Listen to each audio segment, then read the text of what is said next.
folks, we're going to get ready, say in the next couple of minutes, it's about 2-3 minutes. I'm going to allow some people to join in.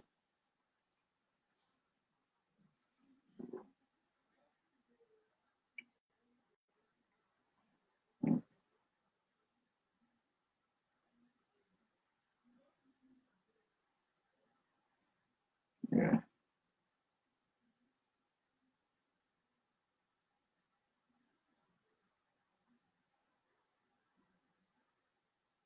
I'm going to start a couple of minutes. Please bear with me.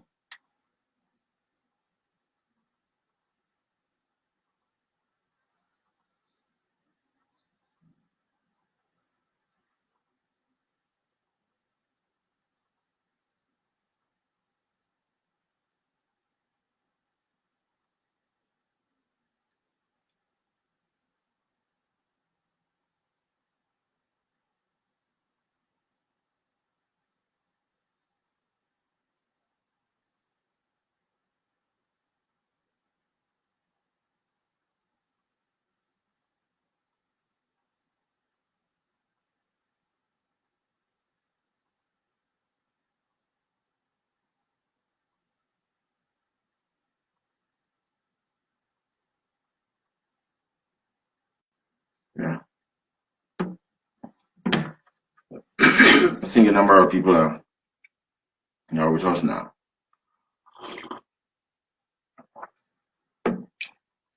This is going to be my final live broadcast for 2017. Yeah. Thank you so much for joining.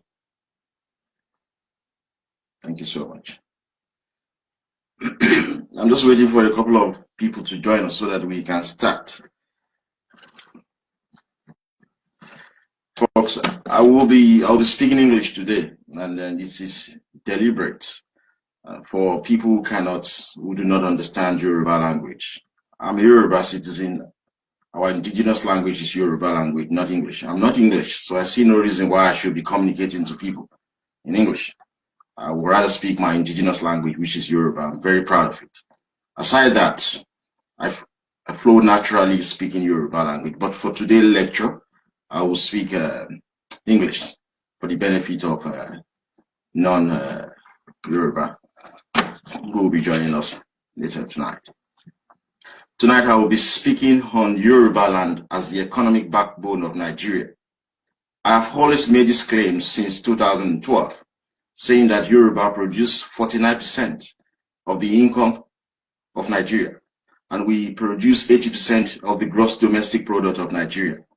What gross domestic product simply means is that the total money value of all goods and services produced in a country, which is the size of the economy.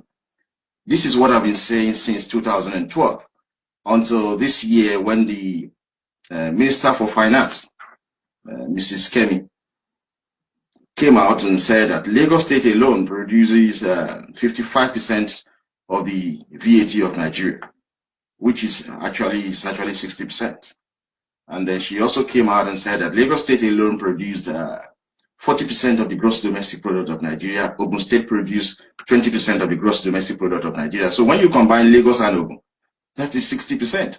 So by the time we had Osun, Oyo State, Ekiti State, Ondo State, part of Kwara, part of Kogi, Akoko Edo in Edo State, Ishekiri in Delta State, and all of that Yoruba land, we're talking about 80% of the gross domestic product of Nigeria. What that simply means is that Yoruba are the engine room of Nigeria. We sustain that country. Without us, there's no Nigeria. So you go to get more details tonight as I speak about this. And then at the end of my lecture, people will have the opportunity to ask questions. And I'm going to give you a telephone line you can call in, and I'm going to read some of your messages as well. So I'm going to start right now.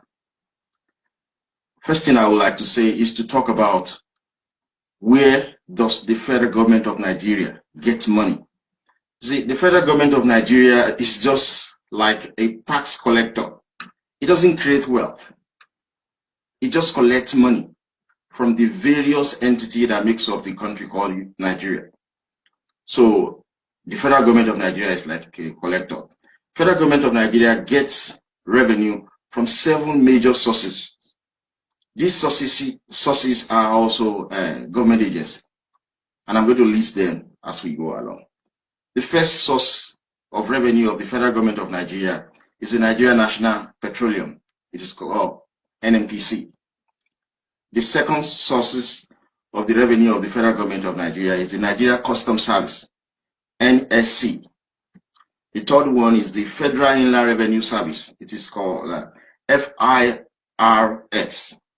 Federal Inland Revenue Service collects taxes on behalf of the federal government of Nigeria. So federal government does not collect the taxes, but that is the function of the agency called Federal Inland Revenue Service. And I'm going to list some of the taxes the Federal Inland Revenue Service is collected. Number 1 is the corporate income tax. 2 is the education tax, information technology tax, pension contributions, industrial training fund contributions, national housing fund contributions, employee compensation scheme, petroleum profit tax, capital gain tax, withholding tax, value added tax, stamp duty, and luxury tax. Folks, it was in 2015, immediately Mr. Buhari became president and he was sworn in as the president of the Federal Republic of Nigeria, that he introduced luxury tax on expensive goods, like some of the wines you drink, like some of the private jets owned by the church leaders and politicians in Nigeria. This is a new form of taxation. It's called luxury tax. So that is the number 3 sources of revenue of the federal government of Nigeria, which is simply called the Federal Inland Revenue Service, the agency of the government. Number 4 sources of revenue of the federal government of Nigeria is the Nigerian Port Authority, NPA. Number 5 is the Central Bank of Nigeria, CBN. CBN does generate penny for the federal government. You'll be surprised. Number 6 is the Nigeria Maritime Administration and Safety Agency. It is called NIMASA. This is the 6th agency of the federal government of Nigeria that is collecting revenue for the federal government. And the number 7, not the least, is the Nigeria Liquefied Natural Gas, NLNG. These are the 7 major sources of revenue of the federal government. Like I said, for those who are just joining us, the federal government of Nigeria is like a tax collector. It doesn't add value to our life. It just collects taxes from all the regions in Nigeria, from all the ethnic nationalities in Nigeria, from all the states in Nigeria. That's the responsibility of the federal government. This is one thing at the end of this lecture, you will see why we need to stop all this the federal government is doing. So these are the 7 major sources of revenue of the federal government of Nigeria. There are other sources of revenue that are minor, like solid minerals, like court fees and fine, licenses fees. These are other sources of revenue as well, but I am not concerned about them tonight because the 7 major sources of revenue that I've listed collected more than 95.9% of the revenue of the federal government. Now we moved on to the next section. Now, I haven't listed these 7 major sources of revenue of the federal government. Then I'm going to address them one after the other. Like I said to you, the number 1 sources of revenue of the federal government is the Nigeria National Petroleum Corporation, NNPC. NNPC collects royalty, rents, and penalties on oil products. That is the function of the NNPC. NNPC collects royalty, rents, and penalties on oil products annually. Now listen to these folks. Annually, NNPC generates on the average about 3 trillion. So you see recently, NNPC will always tell you, and all of these government agencies, they do not declare, or better still, they do not remit the actual amount of revenue they generated. Majority of this, virtually all of these agencies of the federal government, they just remit less than 50% of the actual revenue they collected every year. So NNPC on the average generates around 3 trillion naira every year. And this information I'm about to give you is nothing but fact. I don't want people to be emotional unnecessarily. I don't want people to be emotional. This information I'm about to give about NNPC is a fact. According to the NNPC records, Akwa Ibom State, Delta State, River State, Bayelsa State, and Cross River State, these 5 South states produce 89% of all the crude oil in Nigeria. Are people getting me? This is from NNPC record. According to NNPC record, Akwa Ibom State, Delta State, River State, Bayelsa State, and Cross River State, these 5 South states produce 89% of the crude oil in Nigeria. 89%. Also, from the NNPC records, Ondo and Edo State produce 10% of Nigerian crude oil. Ondo and Edo State produce 10%. Imo and Abia State, and listen, I know some of the Igbos will be emotional about when you say nothing other than fact. They don't want to hear the fact. But this, what I'm saying, is from the NNPC record. It's a statement of fact. Imo and Abia State produce less than 1%. Get this, less than 1% of the crude oil produced in Nigeria. Imo and Abia State. There is nothing, absolutely nothing coming from Anambra State. So these 3 Igbo states collectively produce less than 1% of Nigeria crude oil. According to NNPC record, let me repeat again. Akwa Ibom State, Delta State, River State, Bayelsa State, and Cross River State. These 5 states collectively produce 89% of the crude oil in Nigeria. 89% of the crude oil in Nigeria. Ondo State and Edo State together produce 10% of the crude oil in Nigeria. Imo State, Abia State produce less than 1%. Anambra State, there is absolutely nothing, 0% of crude oil being produced in Anambra State. These are records from the NNPC. Now, having said this, what this implies simply means is that the South-South region contributes 80% of the NNPC revenue. Like I said earlier, NNPC generates on the average around 3 trillion naira. They do not remit all of this money. Sometimes they only remitted about 40% of this revenue.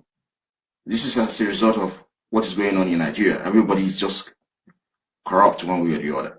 So South-South region alone contributes 80% of the NNPC revenue. The Yoruba region, including Ondo State, plus Ishekiri, part of Delta, because Ishekiri land is Yoruba land. Ondo State plus Ishekiri land together contribute the remaining 20% of the NNPC revenue. So for the 3 trillion naira generated by NNPC annually, the South-South region contributes 80% of this revenue. The Yoruba region contributes 20%. Folks, and I will repeat this and I'll say this again, there is nothing significant coming from Igbo land in terms of oil revenue of the NNPC. Please, I want you to note that there is no single contribution to the NNPC Henny from Hausa Fulani Northwest, Kanuri Northeast, and Middle Belt North Central. Everybody, this is where you have to be very patient. You have to calm down and listen to me attentively. NNPC is #1 sources of revenue of the federal government. This agency of government generates on the average 3 trillion naira every year. Where is this 3 trillion naira coming from? 80% of this 3 trillion naira comes from the South-South region. The remaining 20% comes from Yoruba land. There is no significant contribution from Igbo land.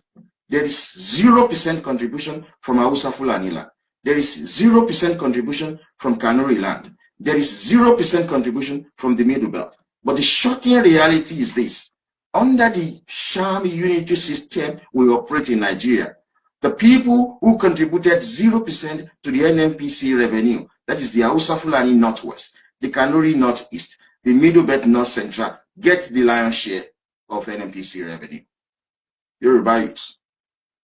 If you ask me, what is this? I will tell you nothing other than slavery. Even when the English colonial Turks were colonizing Yoruba land, they were not as ruthless as Fulani are today. They are not as ruthless. So you imagine, you ask yourself, how can Yoruba produce 20% of the 3 trillion naira of the NNPC revenue, but Hausa Fulani that contributes 0% is getting more money from this NNPC revenue than the Yoruba nation? So when you continue to complain that you don't have medical facility for your children, Yoruba people, it is because you have allowed your revenue to fund development in Hausa Fulani land. When you continue to complain that you can't get a job as a graduate, it is because you have allowed your revenue to be controlled by the Hausa Fulani. How can Yoruba contribute 20% of NNPC revenue, but every month when we share this revenue, the Hausa Fulani would get the lion's share in something they contribute 0% to? This is why we have to end this. It is our generation that is going to end this. So, folks, that is the first sources of revenue of the federal government. I am explaining tonight why and how the Yoruba generate 49% of the Nigerian income and 80% of Nigeria GDP. The second sources of revenue of the federal government, like I said, told you, is the Nigerian Customs Service. Nigerian Customs Service collects import and excise duty levied on costs, insurance, and freight. So goods and services that are coming into Nigeria from abroad, we pay custom duty on it. Goods and services that have been produced in Nigeria that have been exported abroad, we pay custom duty on it. So every year, the Nigerian Customs Service generates on the average 2 trillion naira. In 2016, the Nigerian Customs Service claimed that they generated only 850 billion. In 2017, they just released their results saying that they only generated 1 billion naira. But look, this fact and the truth is this. Every year, on the average, the Nigerian Customs Service generates 2 trillion naira. They don't declare it. They don't declare all the money being generated. This is the part of the nonsense we have under the unitary system. If the Yoruba were to be controlling their ports and waterways, all of this money would be declared and go into the coffer of the Oduduwa Republic. But under the unitary system that we practice, Hausa Fulani are everywhere. So they take so much money. They take 2 trillion naira every year from the Nigerian custom. They declare 1 billion. The rest is to fund their lifestyle. The rest is to pay to the Sultan of Sokoto, to the Emir of Kano, to the Emir of this, Yoruba money. So you just relax with me. Just relax with me. You're going to get this far. According to the Nigerian Bureau of Statistics, with the agreement of the Nigerian Customs Service, there are 11 custom commands across Yoruba land, generated 90% of the Nigerian Customs Service's revenue. The Yoruba alone. Please be reminded of the fact that the NNPC revenue I just described a few minutes ago, out of the 3 trillion naira generated by NNPC, South contributed 80% of that 3 trillion. The Yoruba generated 20%. Now I'm talking about the Nigerian Customs Service. On the average, the Nigerian Customs Service generated every year 2 trillion naira. It is not all of that that they declare anyway. Out of this 2 trillion naira, Yoruba alone generate 90% of the Nigerian Customs Service. And where is this Customs Service in Yoruba land? I'm going to name them. Apapa Wharf. Let me give you the figure of what was generated in 2016. I have the figure for 2017, but this figure have not been confirmed yet. Apapa Command generated about 300 billion in 2016. Tinker Command generated 256.4 billion in 2016. Lagos Airport Command generated 40 billion in 2016. Kirikiri Custom Command generated 30 billion in 2016. Seme Command generated 10.5 billion in 2016. Tinker 2 Command generated 8 billion in 2016. Lagos Industrial Command generated 7 billion in 2016. Ogun Command generated about 12 to 15 billion in 2016. Oyo Osun Command generated 14.8 billion in 2016. Ondo Ekiti Command generated 517 million in 2016. Kwara Kogi Command generated 2 billion in 2016. What I'm saying invariably is this. Every year, the Nigerian Custom Service generates, on the average, around 2 trillion naira. Yoruba alone are contributing 90% of that 2 trillion naira. South is contributing 5% of that 2 trillion naira. The Hausa Fulani are contributing about 5%. There's nothing that is coming from Ibo land in terms of the Nigerian Customs Service. Nothing significant is coming from Ibo land. What is coming from Hausa land is just 5% of the customs revenue. But Yoruba alone, we are producing 90% of the Nigerian Customs Service revenue. But folks, when you get this money down to Abuja every month, the Hausa Fulani that is contributing only 5% of the Nigerian custom revenue will get the lion's share. The Yoruba that is contributing 90% of the Nigerian custom revenue, we don't even get up to 10% in return.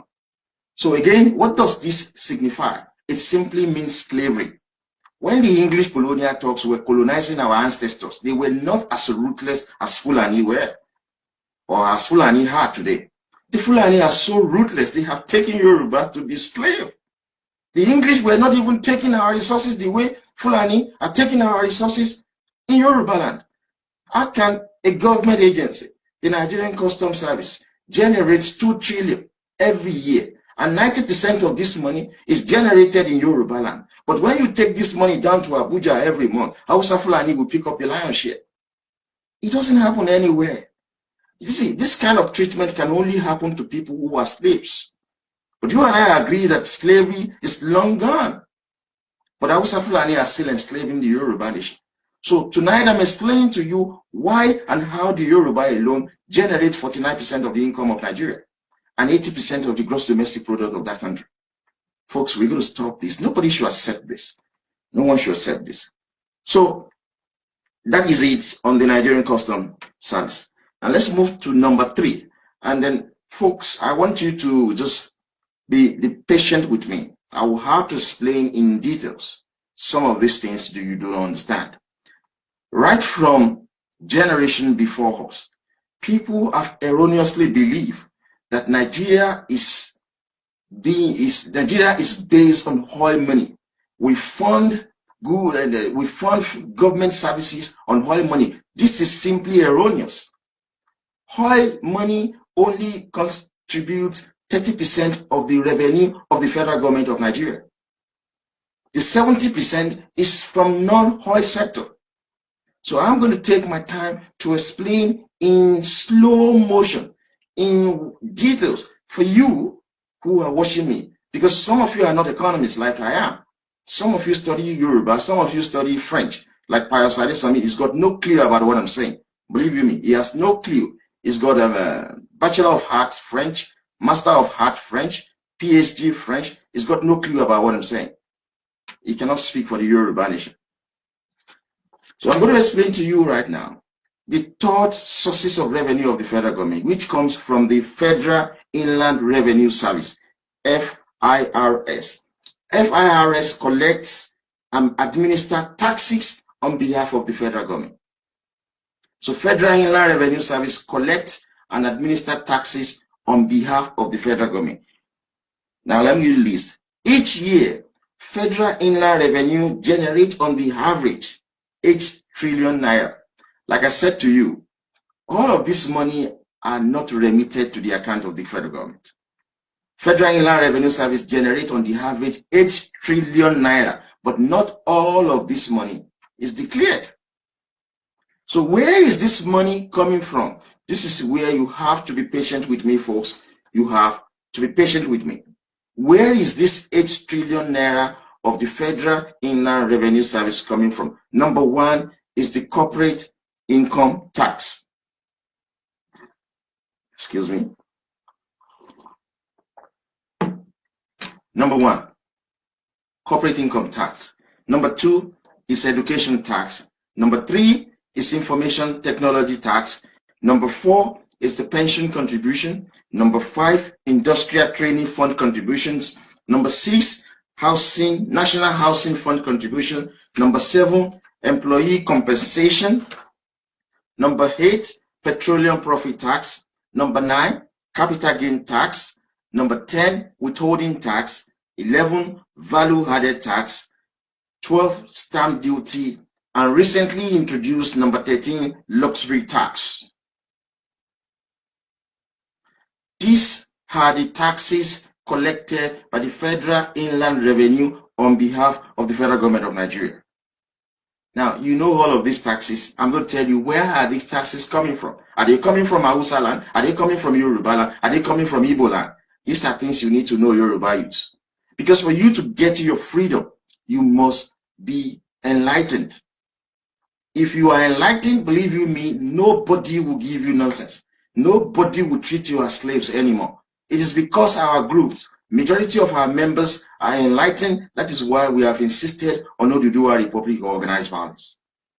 Tonight, you will reason with me why we need Oduduwa Republic.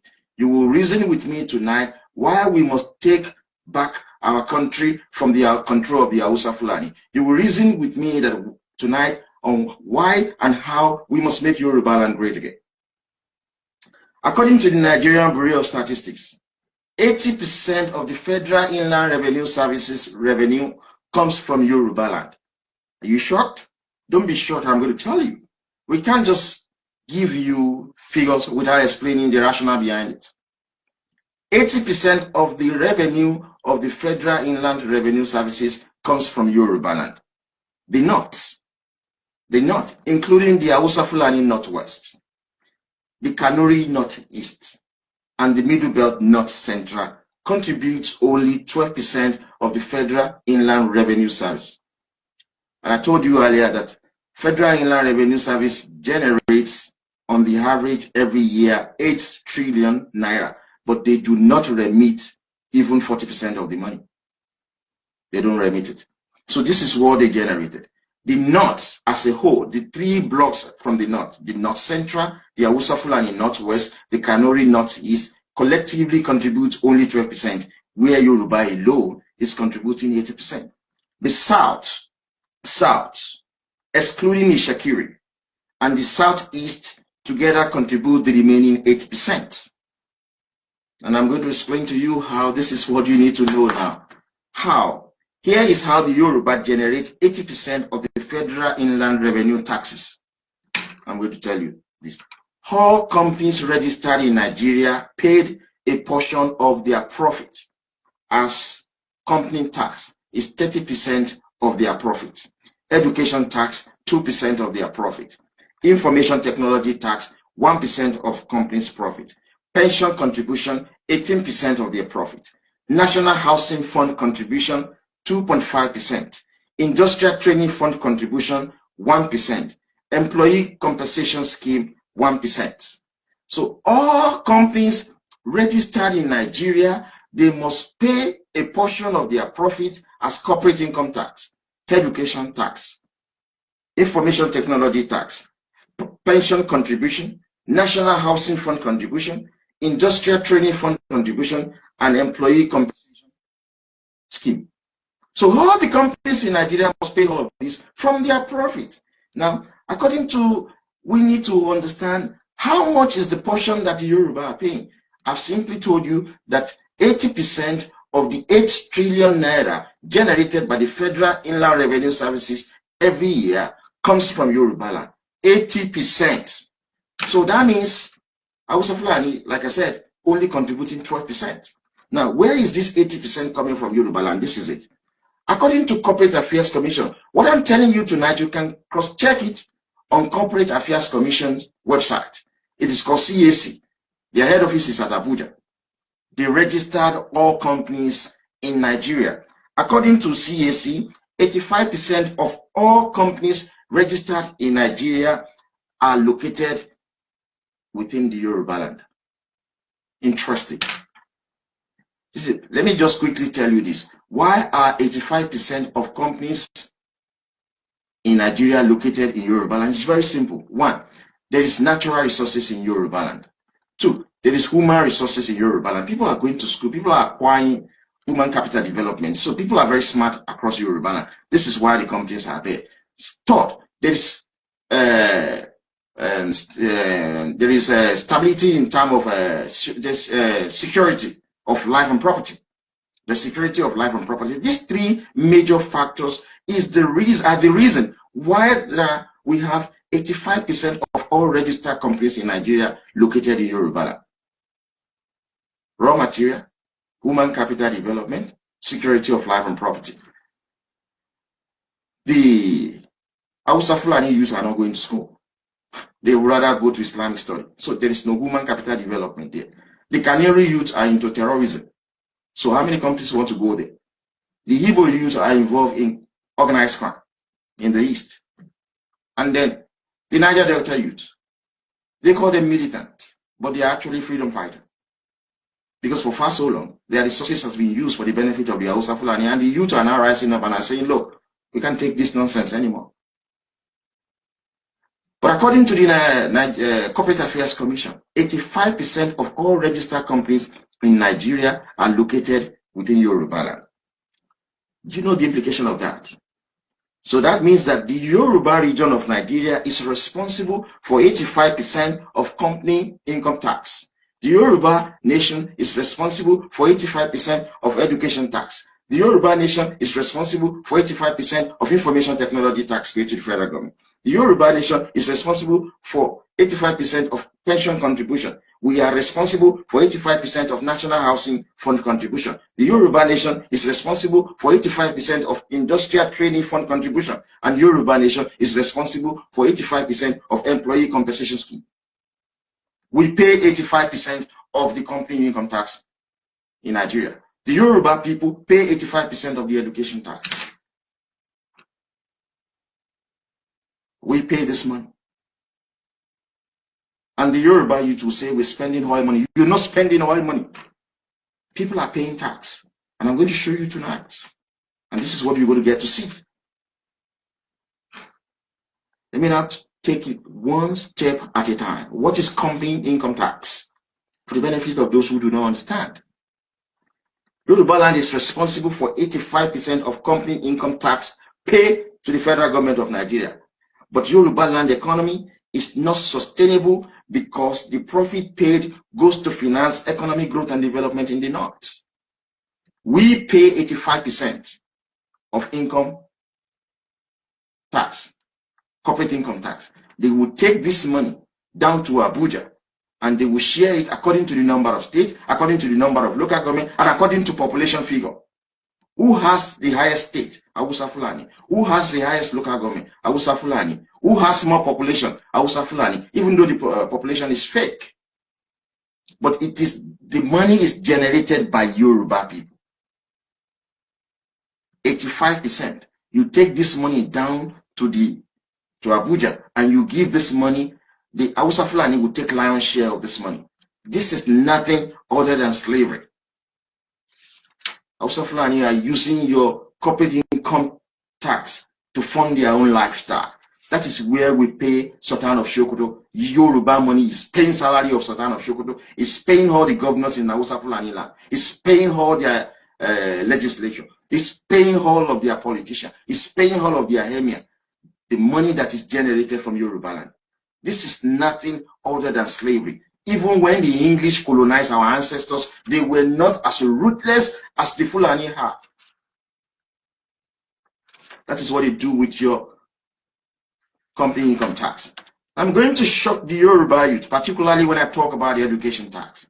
I have just shown you now, and I've pointed out to you that according to the Corporate Affairs Commission, Corporate Affairs Commission's CAC registers companies in Nigeria. From their record, 85% of all registered companies in Nigeria are located in Yoruba land. And every company registered in Nigeria must pay 2% of their profit as education tax. So folks, 85% of education tax paid in Nigeria is paid by Yoruba people. Yoruba land is responsible for 85% of education tax collected by the federal government. That revenue is enough to fund free education all across Yoruba land, from primary school to high school, secondary school, up to university. If we use that 2% education tax paid by all the companies in Yoruba land to fund education in Yoruba land, our children will go to free school across Yoruba land. Our children will attend free secondary school across Yoruba land. Our children will attend free university across Yoruba land. But the gullibility of the Yoruba youth, they have allowed Hausa Fulani to take that money, that education tax, to take it down to Abuja. And Hausa Fulani will tell you that Hausa will get the lion's share from the money that is generated from Yoruba land. You can't treat any human being like that. We are slaves in Yoruba land. Our leadership, our political leaders, our religious leader, our business leader have destroyed our life. How can they allow Hausa Fulani to take our wealth? And we claim to be the most educated out of Africa.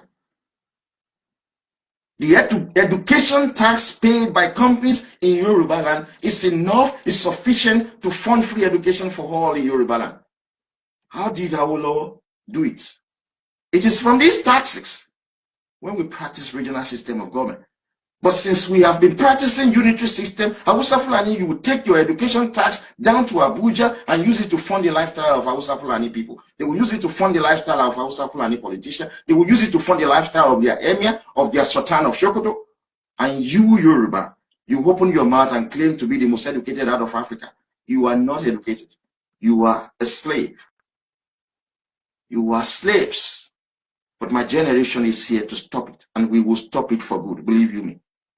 One generation come at a time to change the course of history, and it is my generation. It is our generation. So that is what we get from education tax. I'm explaining to you how the Yoruba generate 49% of the income of Nigeria, 80% of the gross domestic product of Nigeria.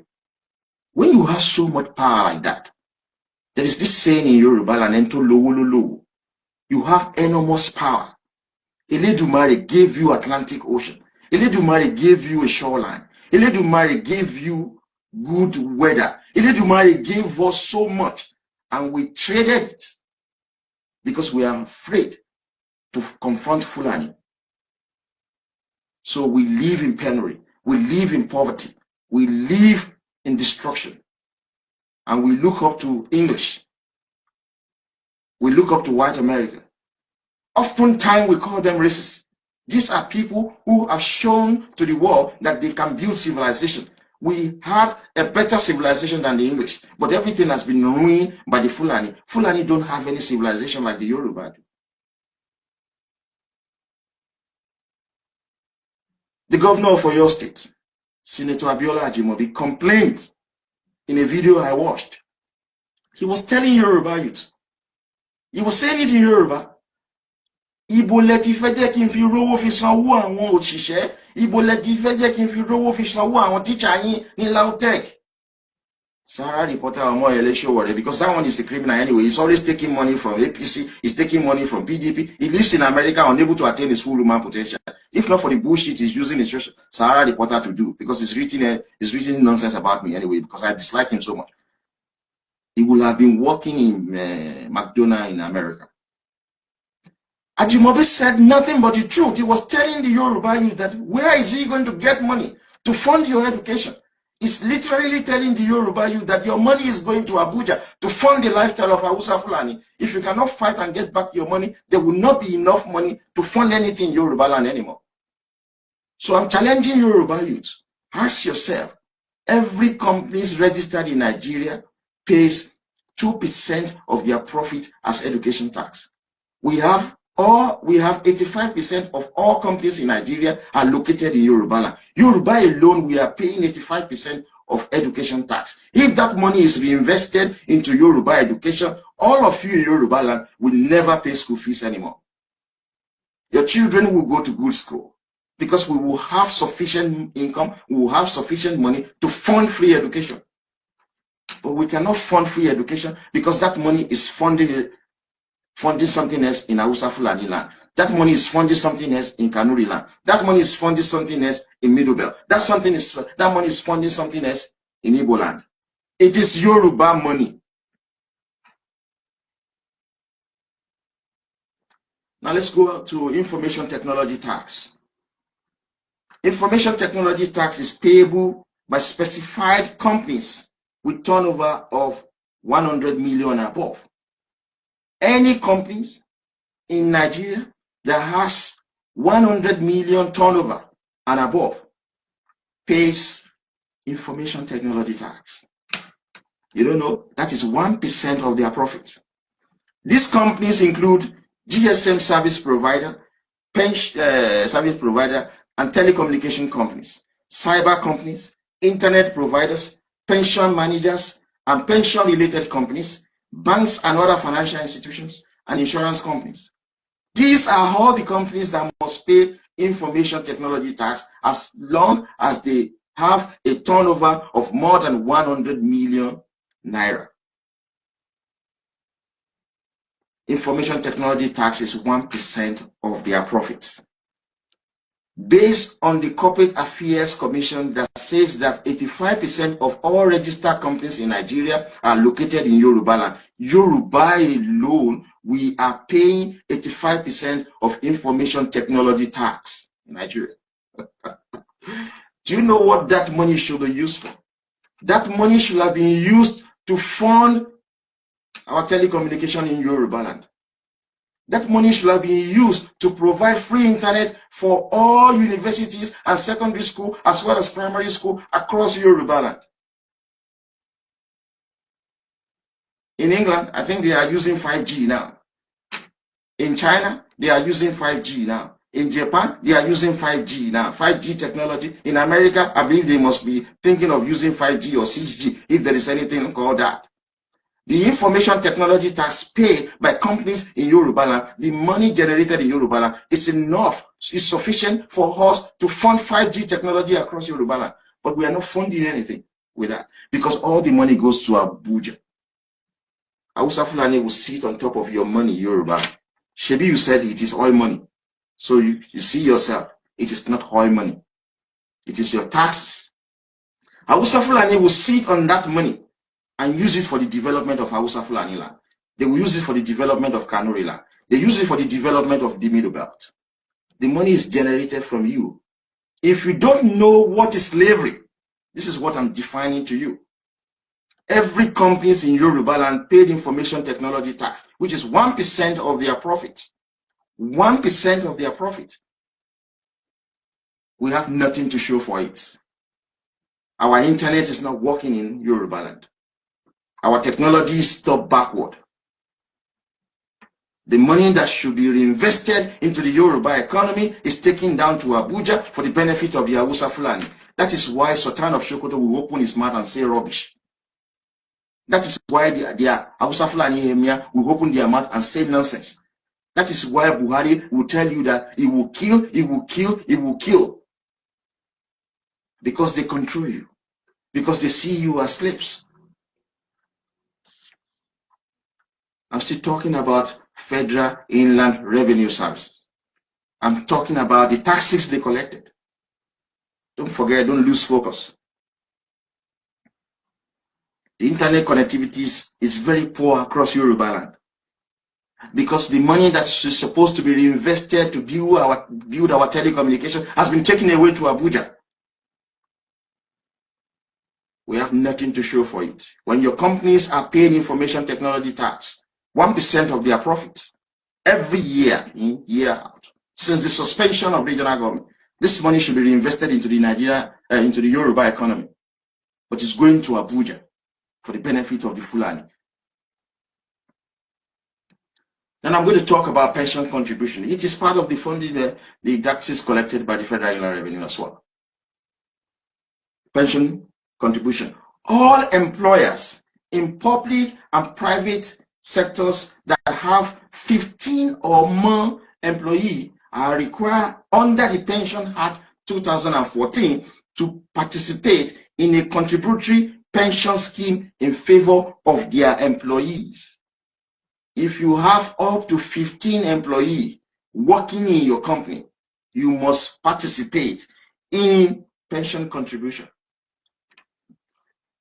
You remember that Hausa man that was arrested, that was reinstated by Buhari,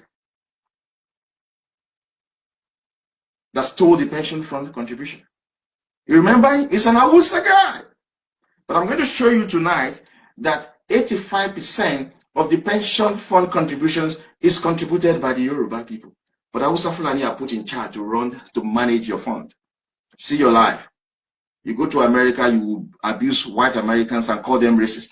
You come to England, you will abuse the English and call them racist. Meanwhile, in your home country, Fulani have taken over all your life. They are managing all your resources. You can't confront Fulani, but you can abuse white Americans and call them racist. You can come to England and call the English racist. You are gullible, Yoruba youth. This is the time for you to wake up. This is the time. 18% of monthly emolument is paid by employer as pension contributions. Again, like I said, 18% of the pension contribution is paid by the Yoruba region into the federal government coffer. But what happened? Retired Yoruba senior citizens cannot take their pension because the pension contribution fund growth and development in the north. Shame on you, Yoruba. Stop saying to the world that you are the most educated out of Africa. You are not. You are just simply slave. Eru. Awolowo said, our generation is not rojukaku. Our generation is going to use chemical and biological weapons. Believe you me. I've been saying this since 2012. Go and read all of my commentaries. Go and read all of my articles. When you liberate your mind, when you are enlightened, you fear nothing. You will change the course of history. My generation will change the course of history. We will get to the Dua Republic.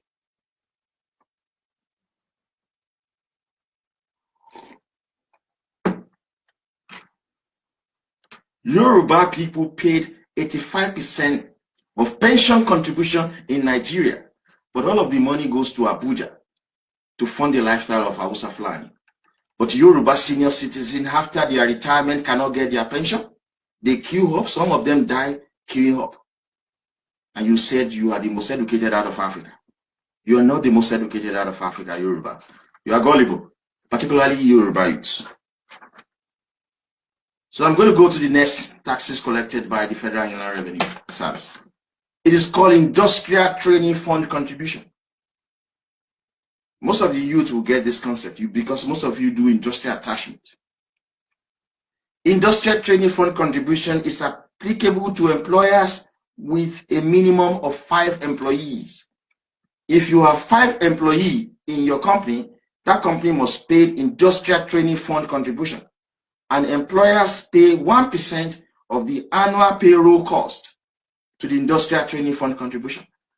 So companies pay 1% of their annual payroll costs to the Industrial Training Fund Contribution being managed by the federal government. And according to the Corporate Affairs Commission, 85% of all companies registered in Nigeria are located in the beautiful Yoruba land. We're going to turn it around to Oduduwa Republic. Believe you me, we will get to Oduduwa Republic. It is going to be by force. We're not going to negotiate.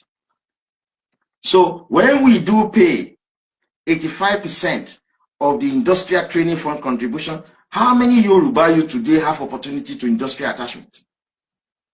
How many Yoruba youth has opportunity to industrial attachment? Because the money that has been paid by companies to fund your industrial attachment goes to Abuja for the development of Hausa Fulani, for the development of the Kanuri people, for the development of the Middle Belt. Why you suffer?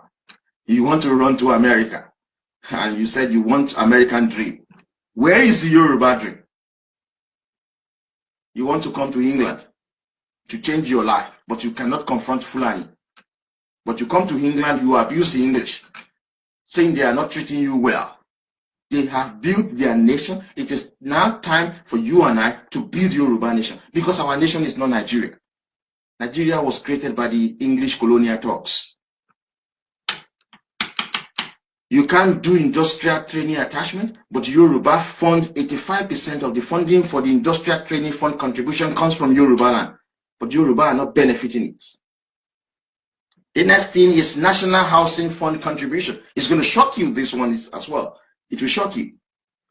Its national housing contribution is applicable to Nigerians employee earning a minimum of 3,000 per annum.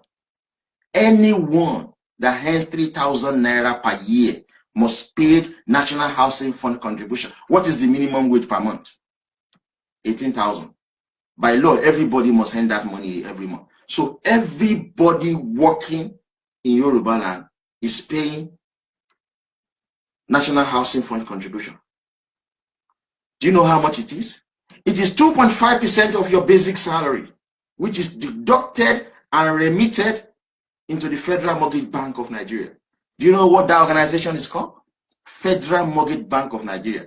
So because 85% of all registered companies in Nigeria are located in Yoruba land, Yoruba is paying 85% of the National Housing Fund contribution. So the Federal Mortgage Bank, every money there, 85% of all the money in the Federal Mortgage Bank belongs to Yoruba people to build housing for us.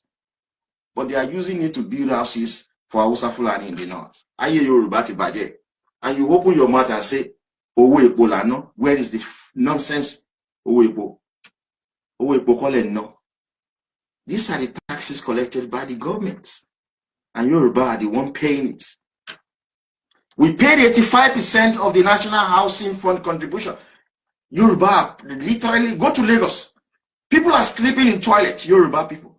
People are sleeping on the bridge. Yet, Yoruba is responsible for 85% of the funding of the Federal Mortgage Bank. Can you go to that Federal Mortgage Bank and get a loan to build a house as Yoruba citizen? No, a Hausa man will get a better opportunity than you, but they are not the one contributing the money. If you go to Federal Mortgage Bank now, who is there? All of the top staff are Hausa Fulani, yet 85% of the funding belongs to the Yoruba. It's coming from the Yoruba nation. But you can open your mouth and abuse the English. You can open your mouth and abuse white Americans, right? But Hausa Fulani have turned you into nothing other than slaves. You should be ashamed, every Yoruba youth. You should be ashamed and not focus. The next thing I'm going to talk about is the employee compensation scheme. I am still talking about the third sources of income of the federal government, which is Federal Inland Revenue Service. All of the revenue all of the taxes they collected. That's what I'm listing. For you to see how much the Yoruba nation is contributing. But nothing to show. The best of our brain are in North America and across Europe, working like slaves. But they will open their mouth and be abusing white people. Whites have built their nation. When are you going to build your own nation, Yoruba? Because you have the same black skin with an Ibo man, with an Hausa man, with an Kanuri man, doesn't make you the same. You don't speak the same language. I speak Yoruba. I'm using English for this lecture alone. That's not my indigenous language. I don't like, as a matter of fact, I do not like to speak English. I'm proud speaking my language. What makes people the same is not the color of their skin, is their culture, is their language, is the norms and value system. Get some education, folks. You need to read. Try and have library. You cannot fight for your freedom when you have no clue in your brain. You can never fight for your freedom. And when you have clue in your brain, you can never be afraid of anything. You will not. I promise you. The young Yoruba for freedom will change the course of history. We are destined to change this. We will change this. Nothing can stop us. Eledumare is behind us. So let's look at employee compensation scheme. It's a levy on employee for any death, injury, disease, or disability arising from or in the course of employment. So as an employee, you pay employee compensation scheme. Sorry. In case you die on the job, you sustain injury, there's a disease or disability arising from working. 1% of employee total monthly payroll is paid into the Nigeria Social Insurance Trust Fund. Did you get that? You work, but you don't know all of this money that you are paying it. So every time Yoruba youth will open their mouth, owó epo là ń ná, owó epo, oil money, ẹ̀yin tẹ́ ní education, ẹ kàn kó certificate jọ ni, kò sí nǹkan kan lágbára yín, kòròfo. When I started, this, what I'm telling you now, Pius Adesomi, who is deceiving you, who is deceiving all the gullible Yoruba, he doesn't have a clue of what I'm saying. I'm an economist. He studied French. There's a huge gap. There's a huge difference between myself and Pius Adesomi. When I'm speaking, believe you me, Pius Adesomi should be jotting down. French ló ṣe, nígbà táwọn ẹgbẹ́ ń ṣe medicine, táwọn ẹgbẹ́ ń ṣe law, táwọn ẹgbẹ́ ń ṣe economics. But he will open his mouth and be disorganizing the brain of an average Yoruba youth who have acquired so much education but still gullible. He lives in Canada, but small white English, white French are his bosses. If he's in Yoruba land, perhaps he would have been an HOD of a French department in one of the Yoruba universities, or even a vice chancellor. But he constantly continues to confuse Yoruba. You're speaking nonsense English. He's not proud to speak Yoruba. The premier of China, he can't speak English. Russia president doesn't speak English. The Queen of England doesn't speak Yoruba. You should be proud of your Yoruba language. Continue to disorganize the brain of an average Yoruba youth who are so gullible. They think they are smart, but they're not smart. English are smarter than Yoruba. White Americans are smarter than Yoruba, but we want to change the course of history. We want you to have that consciousness that you must think Yoruba first. Every money paid in Nigeria is paid by the Yoruba, but it is being controlled by the Hausa Fulani.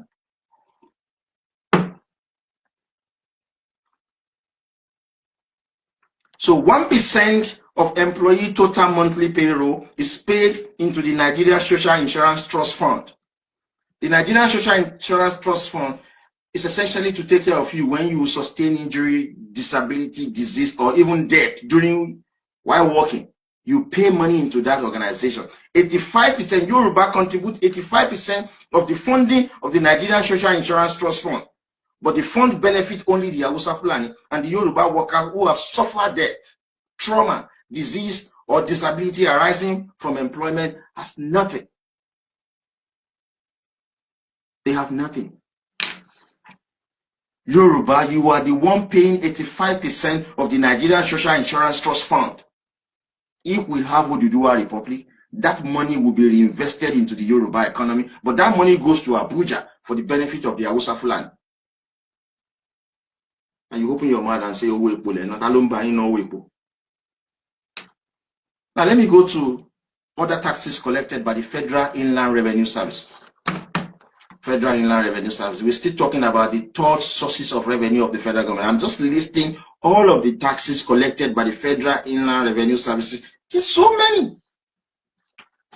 There's so many. Stop saying you're spending oil money.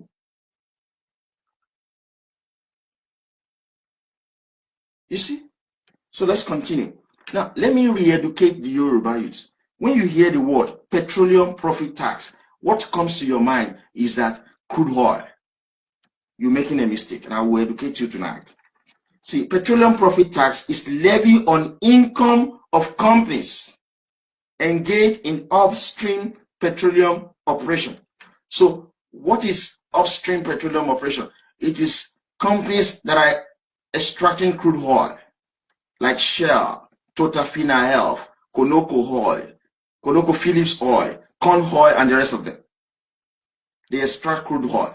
They pay petroleum profit tax. Like I said in the beginning of this lecture, 80% of crude oil we have in Nigeria is from the South. Only 20% is coming from Yoruba land. So these companies that I've listed, Shell, Totafina, Health, Ajib, Conhoy, Konoko, or Phillips, and the rest of them, they have the license to extract crude oil. When they do extract crude oil, they pay what is called petroleum profit tax. These same companies that are operating in the upstream sector, they have companies operating in the downstream sector. Conhoy has Conhoy stations selling and marketing oil products. Total has the same thing. Ajib has the same thing. So when the upstream sector, when they pay the petroleum profit tax, it is passed down to the end user who are vehicle owners. So recently, about a few months ago, the Statistician General of Nigeria, Dr. Yemi Kale, released the data on vehicular in Nigeria. From that data, we obtained that 65% of all registered vehicles in Nigeria are registered within Yoruba. Do you know what that means? Because the petroleum profit tax paid by the upstream oil company is passed down to their downstream sector's oil company, and they pass this down to the end user who are vehicle owner. And this data says that, statistics says that 65% of all vehicles in Nigeria are registered in Yoruba. So Yoruba are paying 65% of petroleum profit tax. We pay 65% of petroleum profit tax. Do you know what that should be used for? It should be used to repair our roads, to build new roads, to build bridges. We pay 65%, but do you see the benefit of that payment? Did you see the benefit of that money? No. The money goes to Abuja for the benefit of the Fulani, for the benefit of their emirs, for the benefit of their sultan, for the benefit of their people. Like I said, when the English were colonizing our ancestors, they were not as ruthless as the Fulani. In fact, they have more sophistication, more civilization than the Fulani. Fulani are just taking all your money. 65% of petroleum profit tax paid in Nigeria comes from Yoruba. These are money that should be used to build roads and bridges and repair roads in Yoruba land. But the money is going to Abuja for the benefit of Hausa Fulani. When you go hungry in Yoruba land, America are Americans sending you money to feed yourself? When you are hungry in Yoruba land, when you don't have pipe-borne water, when your children are dying of sanitation-related diseases, how many times has the people in England said that, okay, take this? So tell me, why is your money funding development in Sokoto? Why is your money funding development in Kano? Why is your money Yoruba people? Why is it beneficial to the people of Hausa Fulani land, but not beneficial to you because you are slave? But we have come to end it. My generation is going to end it. We will end it for good. We will end it for the interest of our children and our children yet unborn.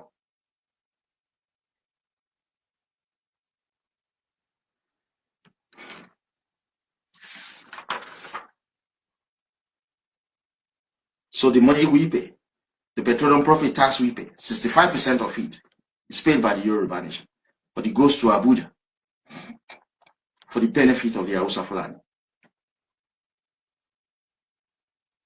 Folks, I'm going to take your questions. Just watch me. Write them down. I have a phone. I'm going to open the phone so you speak. I am here to open your mind. By the time I achieve that, collectively together, we will take the organized violence forward. We don't do negotiation. We use violence. And through violence, we'll take it. Because Hausa Fulani will not let go. Because they see you as slave. When you want to free yourself, they will fight. They have the weapon. We have the brain. The brain is not fucking pen. I'm sorry for my language. It's not pen. The brain is for yours to come up with chemical and biological weapons to fight them because they control the Nigerian military. Now let me go to the next tax collected by the Federal Inland Revenue Service. It's called capital gain tax. Capital gain tax is applied on capital gains accruing to any person or company making a chargeable disposal of assets. I'm speaking too much of grammar. I know folks won't understand what I'm telling you, but I'm going to break it down for you to understand. The capital gain tax is 10%, which is chargeable on assets, including option, debt, incorporeal property, generally any currency other than the Nigerian currency, whatever form of property created by the person disposing it, goodwill, copyright, building, blah, blah, blah. What is simply saying is this. When you have an asset, perhaps you have used it. It could be your vehicle. It could be a property. And you want to sell it. You want to dispose it off. You will pay what is called capital gain tax. Yoruba pay 95% of the capital gain tax in Nigeria. Aside the fact that most of the capital gain tax is paid by companies. Perhaps they bought 10 new vehicles. A company bought 10 new vehicles this year. And after 2 years, they need to dispose it and buy new vehicles. You understand? They pay capital gain tax on it. Because the Corporate Affairs Commission, the agency that registers companies in Nigeria, says that 85% of all registered companies in Nigeria are located in Yoruba land. Yoruba are paying 85% of capital gain tax. But that is not the only thing. There are other businesses who are majorly paying capital gain tax in Yoruba land. So that is why we factor in those businesses and it comes up to 95%. 95% of capital gain tax is paid in Nigeria by the Yoruba people. There's nothing coming from South. Insignificant. There's nothing coming from Hausa Fulani. There's nothing coming from Kanuri. There's nothing coming from Middle Belt, sorry. There's nothing coming from Ibo land. When we talk about capital gain tax. 95% of capital gain tax is paid by Yoruba people in Nigeria. The money goes to Abuja because they run a unitary system. You earn all of this money, it's not benefiting your life. Your children are dying every day. Do you know how many Yoruba women that die during childbirth? Are you aware? Are you aware of how many Yoruba children that are dying of malaria fever, typhoid fever? Are you aware of how many Yoruba children that cannot go to school? Are you not ashamed that the spiritual head of Yoruba land, Oni of Ife, Owajasilu London, because of lack of medical? Tójú ò bá gba Yorùbá unity, ẹ yé bú òyìnbó mọ́, torí ẹ̀yin gangan fúnra yín ẹ̀ níláárí. Alánú gbàgà sọ pé òyìnbó wà racist, rí ẹ̀ ti dàrú. Fulani are taking all of your wealth. The Fulani are taking all of your resources for the development of his own homeland. And you are claiming to be the most educated out of Africa. I'm not shaking my head, I'm fighting for my children. My children live in England, but believe you me, they will never attain their full human potential, like when and if they do live in Yoruba land, where they can be anything. My daughter can be a prime minister of Yoruba nation. My son can end up to be one of the best inventor in the world if they live in Yoruba land. People are being frustrated when they live in other people's country. I ask you, why is it that the majority of Yoruba who are fighting for the Oduduwa Republic are based outside? Because they cannot attain their full human potential living in other people's country. I cannot. The very first day I came to this country, I'm aware of that. I have never experienced racism. What I have seen is nothing other than self-preservation. That's why I have to think about Yoruba first. So 95% of capital gain tax paid in Yoruba land is paid in Nigeria is paid by Yoruba people. But where is the money going to benefit Hausa Fulani people? There's what is called withholding tax. Withholding tax is an advance payment of income tax deductible at source on specified transaction. I'm going to explain it in a plain, simple English for you.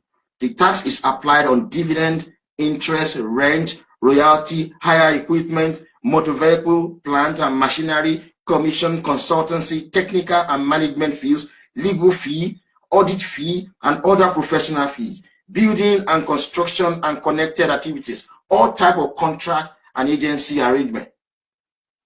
Do you want to tell me Hausa Fulani are doing any of this? Who are the people running? You remember what we said in our public course of action. that we are going to revert the name of the Nigerian Stock Exchange back to its original name, Lagos Stock Exchange, because that was the name it was given when it was established in 1960, September 1960, September 15, 1960. Who are the people trading in stocks and shares? Yoruba people. So when you get your dividends, when you get your interest, blah, blah, blah, you pay withholding tax. 90% of the withholding tax paid to the federal government is paid by the Yoruba people. 90%. And this is running into trillions of naira every year. All the money goes to the federal government, benefiting the Hausa Fulani, not the Yoruba nation, but you are paying it. 90% of withholding tax. When you collect your dividends, you pay tax. When you collect your interest, you pay tax. When you hire a motor vehicle, legal consultancy fee, legal fee, you pay tax. We pay it, the Yoruba people, not Hausa Fulani people, but the money benefit Hausa Fulani people at the expense of the Yoruba nation. If we must fight, white people are not our problem. Fulani are our problem. But we know that Fulani are being propped up by self-serving career politicians in England.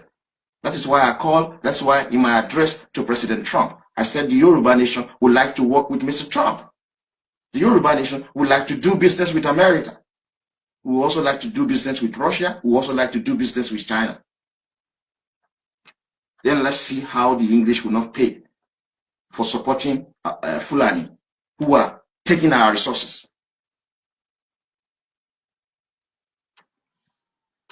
The next tax collected by the Federal Inland Revenue is very interesting. All of you know, you have an idea about it. You know, the Minister for Finance, she's no longer speaking because she said nothing but the truth. So Hausa Fulani shut her up. Do you know what she said? She said that, look, Lagos alone is generating 55% of the value-added tax. Lagos alone is generating 40% of the gross domestic product of Nigeria. Ogun State is contributing 20% of the gross domestic product of Nigeria. When she said that, Hausa Fulani shut her off. She's not speaking up anymore. Value-added tax is chargeable on supply of taxable goods and services, except items specifically stated as exempt or zero rated. What is the standard of value-added tax?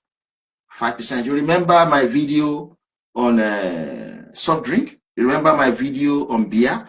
You remember my video on gala? You go and watch it. Or you read the articles. You know how much VAT on beer? Yoruba, we are paying 75 million on VAT on beer for drinking 5 million bottles of beer per day. We pay 50 million naira every day for drinking 10 million bottles of soft drink. On gala alone, we are paying almost 30 million naira a day. VAT on gala. Lagos State, and according to, in 2012, after my research, and I said that Lagos State alone is generating 60% of the value-added tax in Nigeria. But the Minister for Finance said that it is 55%. This senator from the Bayelsa, I don't really like that senator. Ben Mure Bruce. It's nonsense. He made all his wealth in Yoruba land, but he's shouting for Atiku to become president. He has not seen any Yoruba man to be president of Nigeria. This is why we are going to deal with you. We, the young Yoruba, we are thinking like white in America and English in Britain. You gain from us, you benefit from us, you don't respect our political interests, we will treat you fuck up. Forgive my language. We will treat you fuck up because you can't do that to English. You can't do that to white Americans. Ben said recently that Lagos State alone is generating 55% of the VAT in Nigeria, but it's actually 60%. I'm giving you nothing but the legitimate facts. 60%. Lagos State alone contribute more than 60% VAT payment to the federal government. Folks watching me, the Yoruba State, including Ogun, Osun, Oyo, Ondo, Ekiti, part of Kwara, Kogi, Akoko Edo in Edo State, and a Shekiri in Delta State, collectively contribute 15% of the VAT.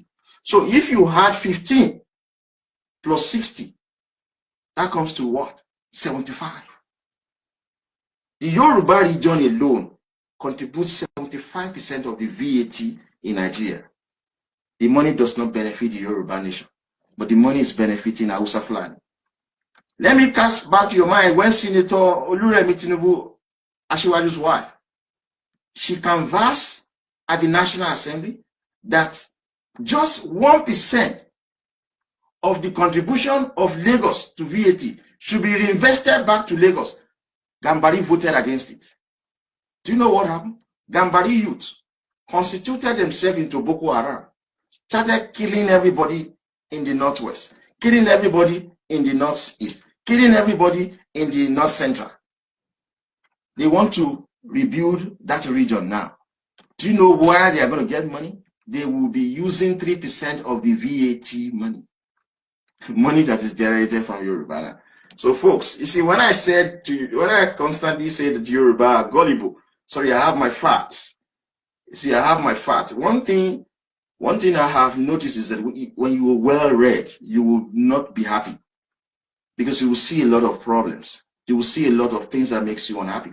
I am not happy because Yoruba continuously claim to be educated, but all the Yoruba I have seen, they are gullible. They are so gullible.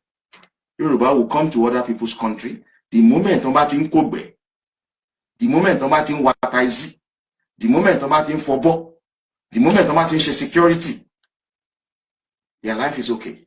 No, you don't need to have university education. You don't need to have a master's degree. You don't need to have PhD to do all these mundane jobs. You don't go to school at all if you want to come to England and be doing that rubbish job. But if you have acquired so much education, you need to remain in Yoruba land so that we help to shape that country better than England. But how do we shape it? This is why we're doing all these things we're doing. We're going to shape it, folks.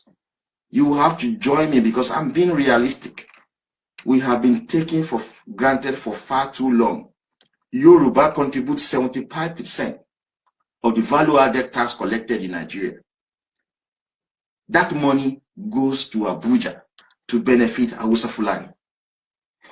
Senator Remi Tinubu said, use 1% of this money generated by Yoruba for the development of Lagos. Hausa voted against it. After Hausa Fulani children have destroyed the north, they are now looking for money to rebuild the north. They now said that they are going to use 3% of the VAT generated by Yoruba to build northeast. Yoruba youth, you go to America and be abusing white Americans. You come to England and be abusing English. When are you going to have that boldness to speak truth to power, take over your country from the Fulani, declare for Oduduwa Republic, provide for your children's future? Simple. White Americans will not do it for you. The English will not do it for you. Learn from these two. Learn about self-preservation. Think about yourself first. Think about Yoruba first. People. So the VAT you generated doesn't benefit you. That is VAT. Now let me talk about another taxes collected. After this, I'll talk about one more taxes collected and we end that section on the Federal Inland Revenue Service. There's something that is called stamp duty. I'm going to read the jargons and I'm going to simplify it for you for the benefit. I'm an economist, so I understand the concept. So I will come as elementary as possible so that you can get it. Like I said, Pastor Adesomi has no clue of what I'm saying. He has no clue. He studied French. I studied economics. So he has been fooling all the Yoruba youth on social media, writing nonsense to support Gambari, writing rubbish to think that when you go to America, when you go to Canada, when you come to England, that is when your life is made. Your life can never be made. I'm so sophisticated. People who know me know that I have got first-class brain. But do you think I'm attaining my full human potential living in England? No, they're fucking going to destroy my brain. I will be more successful if I live in Yoruba land. Believe me, I will attain my full human potential. Since age 15, I've always wanted to change the course of history. If I continue to live in England, I will never be happy. Likewise, all of you that are living abroad. Pastor Adesomi is not happy. This guy, this Sahara reporter, is not happy in America. He's just thanks, if not for his Sahara reporter nonsense junk journalism is using, he would have been just working in McDonald's in America. Who will recognize him? He's a fucking Yoruba man. He will amount to something in Yoruba land, not in America. So let's talk about stamp duty, folks. It's a tax on document evidencing transaction between individuals. All official documents relating to an act to be performed in Nigeria must be stamped. Unstamped documents are generally not admissible as evidence in civil proceeding. So if you have a business agreement with somebody, you don't pay stamp duty on it. If that business goes bust, you can't go to court and win because there's no evidence of that transaction. So every business transaction must be stamped. 90% of stamp duty paid in Nigeria comes through Yoruba land. We are the ones that are paying it. How many Gambari are doing business will be paying stamp duty? The stamp duty they pay alone in Lagos is about 70 to 80% of the whole of Nigeria. But the money goes to Abuja. Abuja will now tell you Hausa Fulani has more state, Hausa Fulani has more local government, Hausa Fulani has more population, so they will get more of the stamp duty paid by the Yoruba. And Yoruba will open their mouth and be abusing white Americans. You open your mouth and be abusing English. You want to go to America to change your life, but you don't know that there's so much wealth in Yoruba land that can make you live a happy life. What is the wealth in England? You will work as security guard. You will wake up in the morning, in the middle of the night, in cold, everything. Nobody would expect you. You get your job. Nobody is going to promote you because you are not white. It is the simple truth. It is not racism. It's self-preservation. They have built their own country. When are we going to build Yoruba land? When are we going to stop Hausa Fulani from taking over our resources? This is why I'm showing you tonight that the Yoruba land is the economic backbone of Nigeria. And it's low. Wherever Yoruba goes to, Hausa should follow us like slave. Ibo should follow us like slave because we have the wealth, but we have allowed barbarians to take charge of every of our life. We are the generation we've been waiting for. We will change the course of history. Believe you me. You don't believe us? We will do it. By the time we shock you, you will know. 90% of stamp duty paid in Nigeria is paid by the Yoruba people. But the money goes to Abuja for the benefit of the Gambari, for the benefit of the Fulani. Nothing substantial is benefiting to Yoruba nation. Now the last one, in terms of the revenue collected by the Federal Inland Revenue, the taxes collected rather by the Federal Inland Revenue, is luxury tax. It was introduced by Mr. Buhari.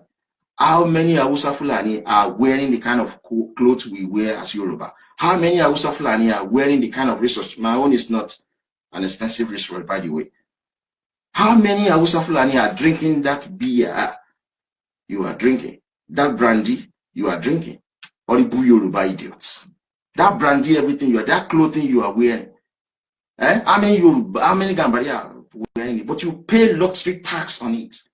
Are you aware that Davido and Wizkid, their combined revenue for the federal government of Nigeria is more than what the entire Hausa Fulani, Kanuri, Middle Belt are contributing every year? You don't know that. Wealth that should go to fund Yoruba development, to fund Yoruba land, is going to Hausa Fulani.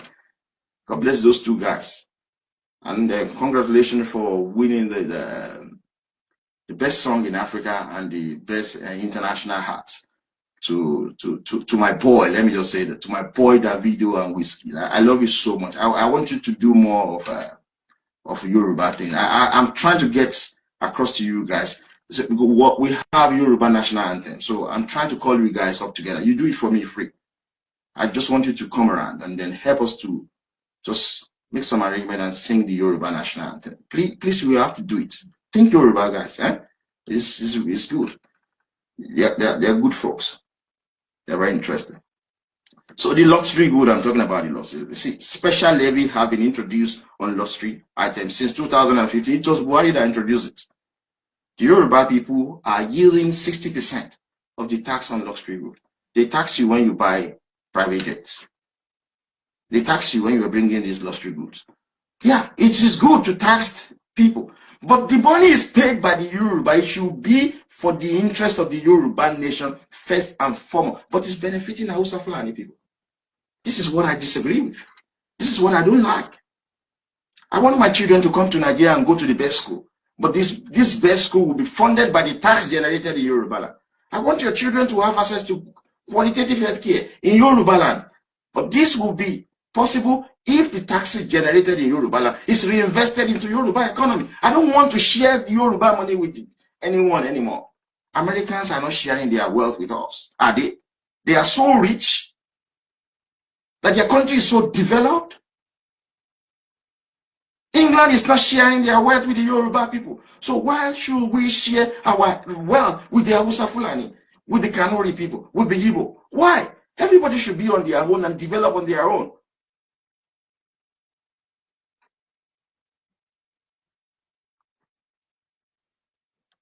Yoruba region of Nigeria is responsible for 85% of the federal inland revenue tax collected on behalf of the federal government.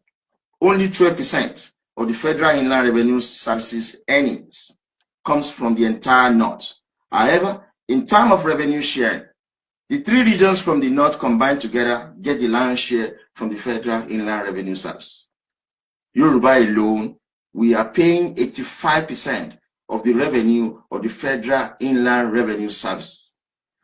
Hausa Fulani, northwest, Kanuri, northeast, Middle Belt, north central, collectively they only pay 12%. But every month when we take this money down to Abuja, the people that are paying 12% will get the lion's share, more than the people, the Yoruba people that is paying 85%. Don't you think that is slavery, guys? This is what is called slavery.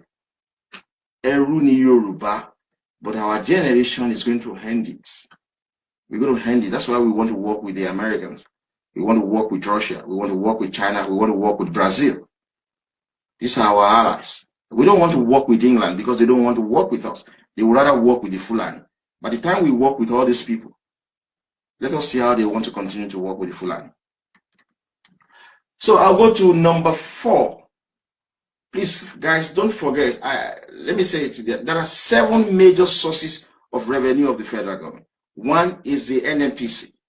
2 is the Nigerian Customs Service. 3 is the Federal Inland Revenue that I have just explained. So I'm going to number 4. It is called the Nigerian Port Authority. See, anytime I talk about this Nigerian Port Authority, I always have I'm always very unhappy because Adiza Usman, the lady who is in charge of that Nigerian Port Authority, something that belongs to me, something that belongs to Yoruba. She's my age mate. While I sit around my house in England, unable to attain my full human potential, a Fulani woman is controlling my wealth in Yoruba land. I'm not happy. It's controlling my own wealth, the Yoruba wealth, in Yoruba land. And I sit my house down here in a country that I cannot attain my full human potential when there's so much wealth in Yoruba land, but it is being controlled by the Fulani. So let's look at the Nigerian Port Authority. Nigerian Port Authority collects fees paid by concessionaires handling terminal operations in the ports, shipping and harbor dues, and rent from its land, among others. So that is it. Those who operate the Nigerian Port Authority, they pay terminal fees. They pay shipping and harbor dues. They rent the lands out for offices and among others. Each year, Nigerian Port Authority generates on the average 10 trillion naira. They don't remit everything. Perhaps they will only remitted only 40% of that money. Each year, they generate 10 trillion from Apapa Wharf, Tinker Port, Delta Port, Calabar Port, Rivers Port, and Honey Port. 10 trillion. That is what Nigerian Port Authority under Adazi Usman, that Fulani girl. Something a Yoruba should be operating, should be controlling, because it belongs to the Yoruba nation. According to the Nigerian Bureau of Statistics, 90% of the Nigerian Port Authority revenue comes from Yoruba ports and waterways. By the way, 95% of Nigerian waterway belong to Yoruba land, from Lagos to Ogun to Ondo down to Ishekiri land. That is 95% of the Nigerian waterway. It belongs to Yoruba people. Eledumare ló fún wa, kò fún Gàmbàrí. Kò fún Gàmbàrí. But Gàmbàrí ń control ẹ̀ mọ́ yín lọ́wọ́. Nǹkan tó Elédùmarè. Odù tó dá ìwà tó fún àwa ọmọ Yorùbá. Ó ń ṣàǹfààní fún ọmọ Fúlàní. Ó ṣe fún Yorùbá political leader. Ó ṣe fún Yorùbá youth. Tó bá ti wà l'Amẹ́ríkà, tó ti ya picture, tó ti rọ́nà tó dá, tó ti rent, tó ti gba hire purchase car, tó ti ń ṣiṣẹ́ ní McDonald pẹ̀lú degree tó ní. Ó ti gbàgbé ìran tó ń bọ̀ lẹ́yìn, kò rántí mọ́. Tó bá ti wà ní London, tó ti ń fọ hospital, tó ti ń ṣe security guard, tó ti ń wa kabúkabú, ó ti gbàgbé ìran Yorùbá tó wà nílẹ̀ Yorùbá tó ń jẹ ìyà burúkú. So gbogbo ara fẹ́ sá kúrò nílẹ̀ Yorùbá káyé wá tó dá.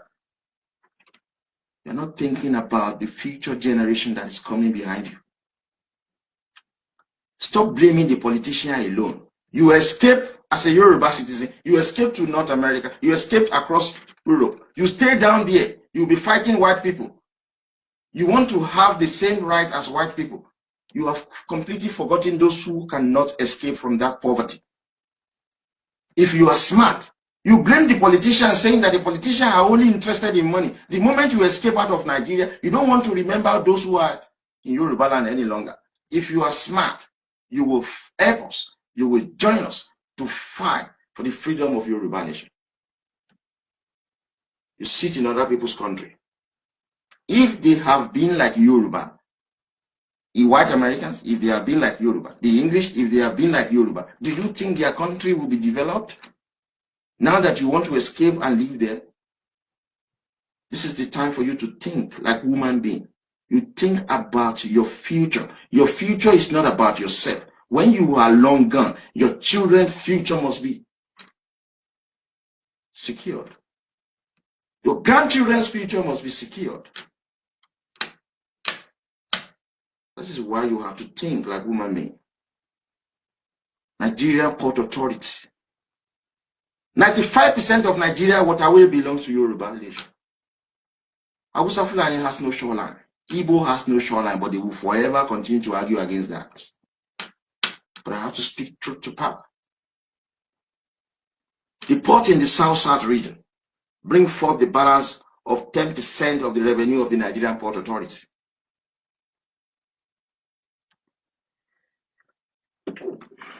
There is no single contribution to the Nigerian Port Authority any from the Southeast, because there is no port in Southeast. There is no single contribution to the Nigerian Port Authority any from the North Central, Northeast, and Northwest. The Nigerian Port Authority generates 10 trillion naira every year. Yoruba alone is contributing 90% of that 10 trillion from our ports. 95% of Nigerian waterway belong to the Yoruba people. Eledumare ló fún Yoruba, fún Gàmbàrí. So why is it that Gàmbàrí are the one in charge? Like I said in some of my videos, on some of my lectures, the moment we take over our port, believe you me, we finish Hausa Fulani. We are defeating them. Do you know how many people, how many countries rather, that import goods and services and export goods and services through the Yoruba waterways? The entire northern Nigeria, the Middle Belt, the Hausa Fulani Northwest, the Kanuri Northeast, they import their goods and services and export their goods and services through the Yoruba port.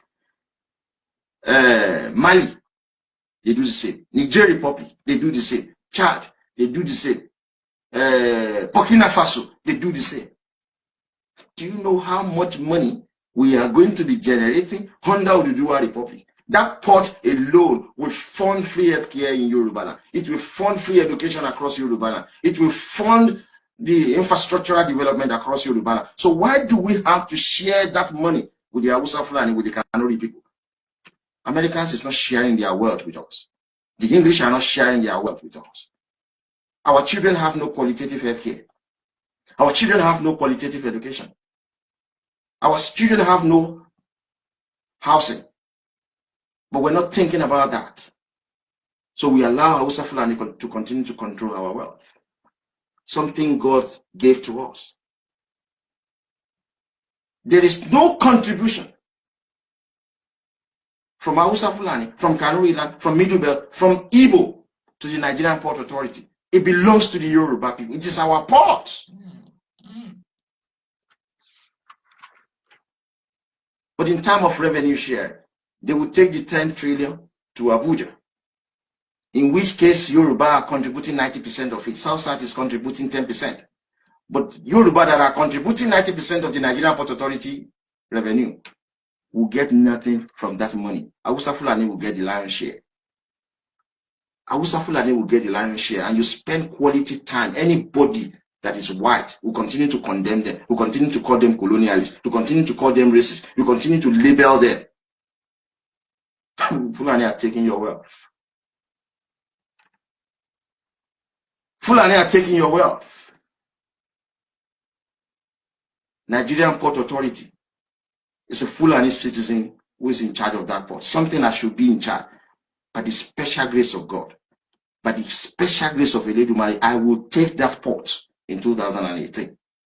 It is my target. And this is what I have been pleading with our group. We must take that port. The moment we take that port, we have defeated the Fulani. We will give them economic blockade. Let me see how English career, self-serving career English politicians will help them. And we will do business with Mr. Trump. That is it. We will do business with America. We will bring them, although we're going to fucking bomb that place. Forgive my language. We will bomb it before we can take it. And we will bring people, experts from around the world, to come and help us to rebuild it. But when we take it, we rebuild it, it will be secure, and it will be for the interest of the Yoruba nation. We cannot continue like this. We can't. How can Nigerian Port Authority generate 10 trillion every year with 90% of that money being generated within Yoruba land? Yet, by the time this money gets to Abuja, Hausa Fulani will take the lion's share. Are we crazy as a people?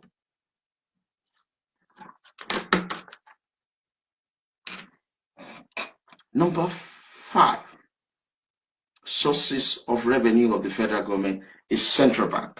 So this time around, I'm going to go slow. I'm going to go very, very slow so that you can appreciate certain things I want you to appreciate on this central bank of Nigeria. You'll be shocked. You know, it's another Fulani lady that has been positioned to be the governor.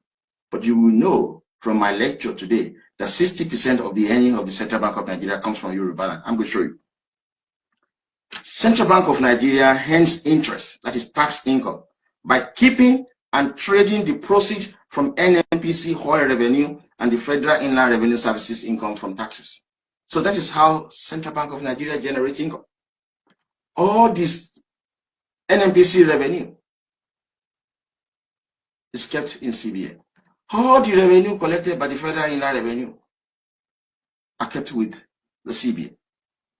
It also collects interest, wait for this, from investing foreign reserves, repatriation of unutilized Dutch auction, interest on Dutch auction account by deposit money banks, inward money transfer. I'm going to tell you more about that inward money transfer, and Dutch auction purchases. Agreeing to the Nigerian Bureau of Statistics. Excuse me, man.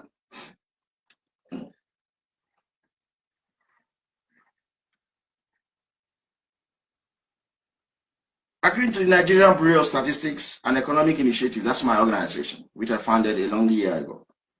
60% of the CBN earnings comes from Yoruba land because of the 8 categories of receipts for the CBN out of the possible 15 sources of income come essentially from the Yoruba land.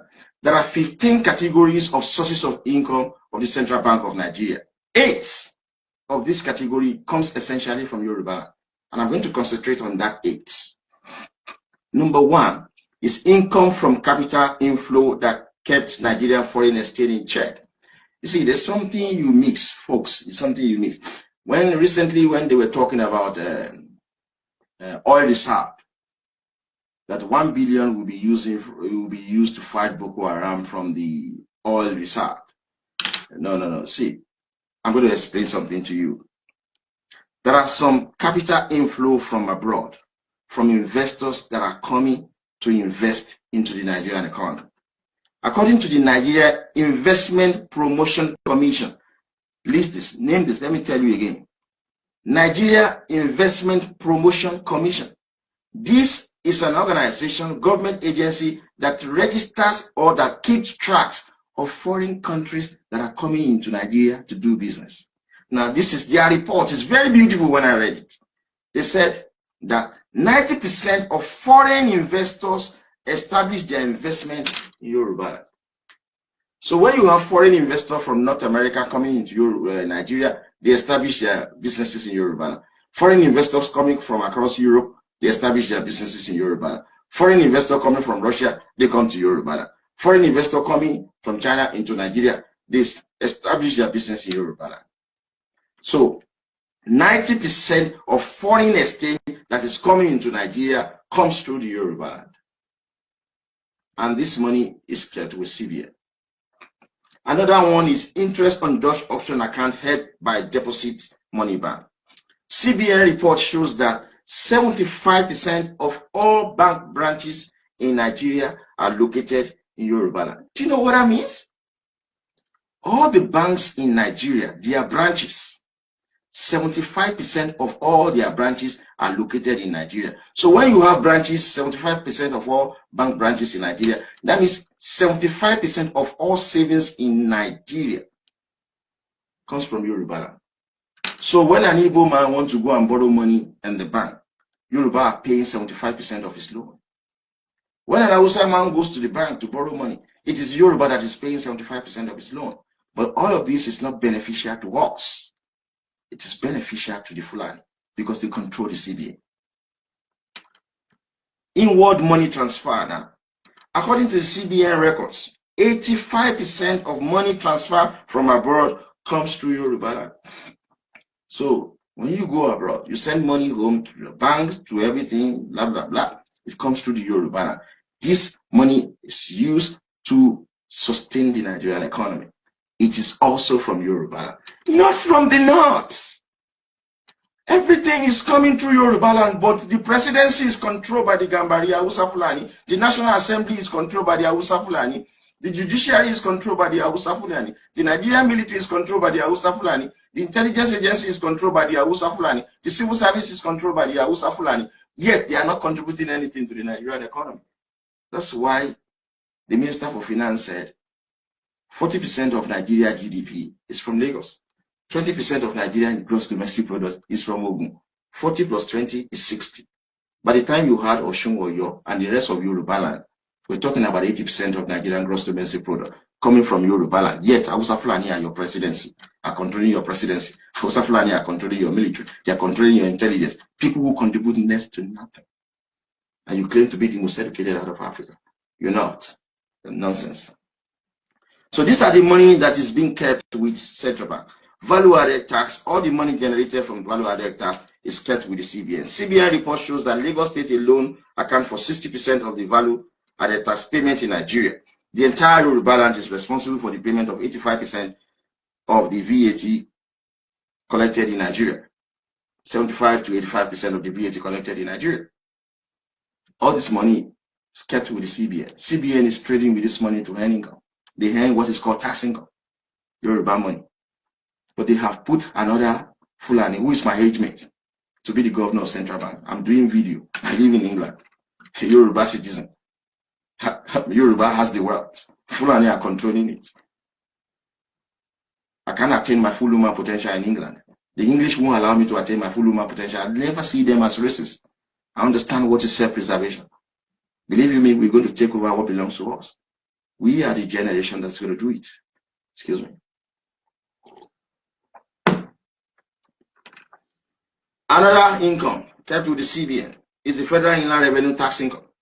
Yoruba region is responsible for 85% of the company's income tax, education tax, like I've explained, information technology tax, pension contribution, national housing fund contribution, industrial training fund contribution, and employee compensation scheme. All the money so collected by Federal Inland Revenue is kept with CBN. CBN trades with that money in order to earn tax income.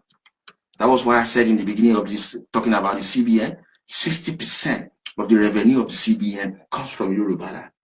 But it is Fulani who are in charge of that agency. Shake my head for the Yoruba youth.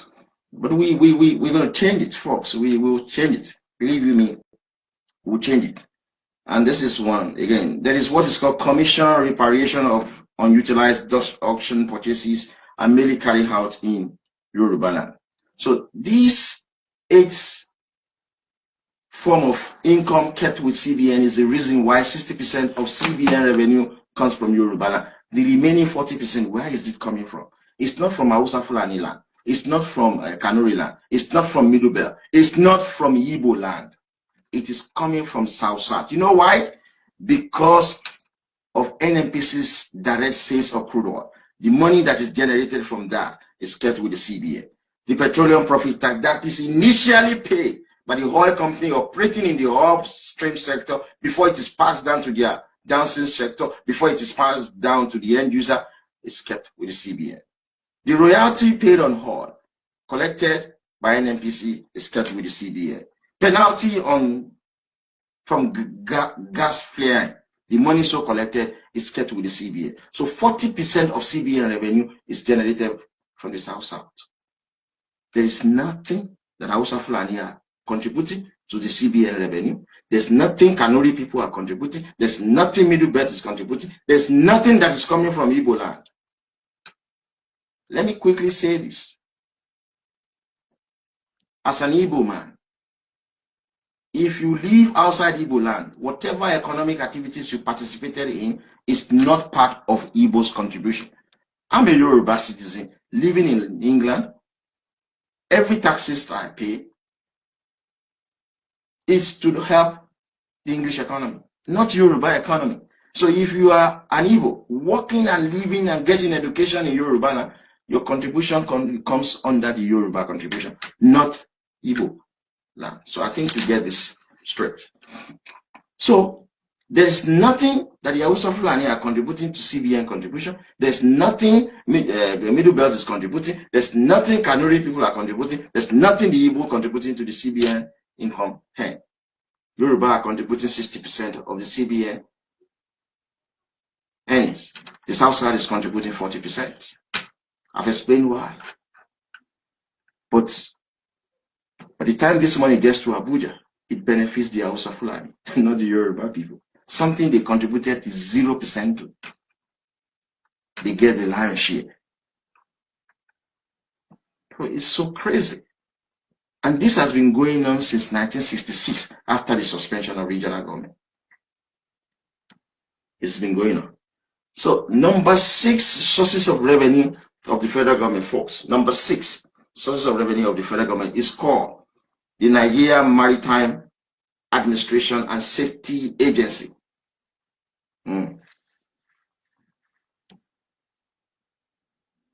The Nigeria Maritime Administration and Safety Agency, NIMASA. That is what it is called. NIMASA. NIMASA collect 3% from all vessels coming to do business in Nigeria territorial waters. It's very interesting. So all the ships, all the vessels coming to do business in Nigeria, they pay 3% worth of their goods to NIMASA.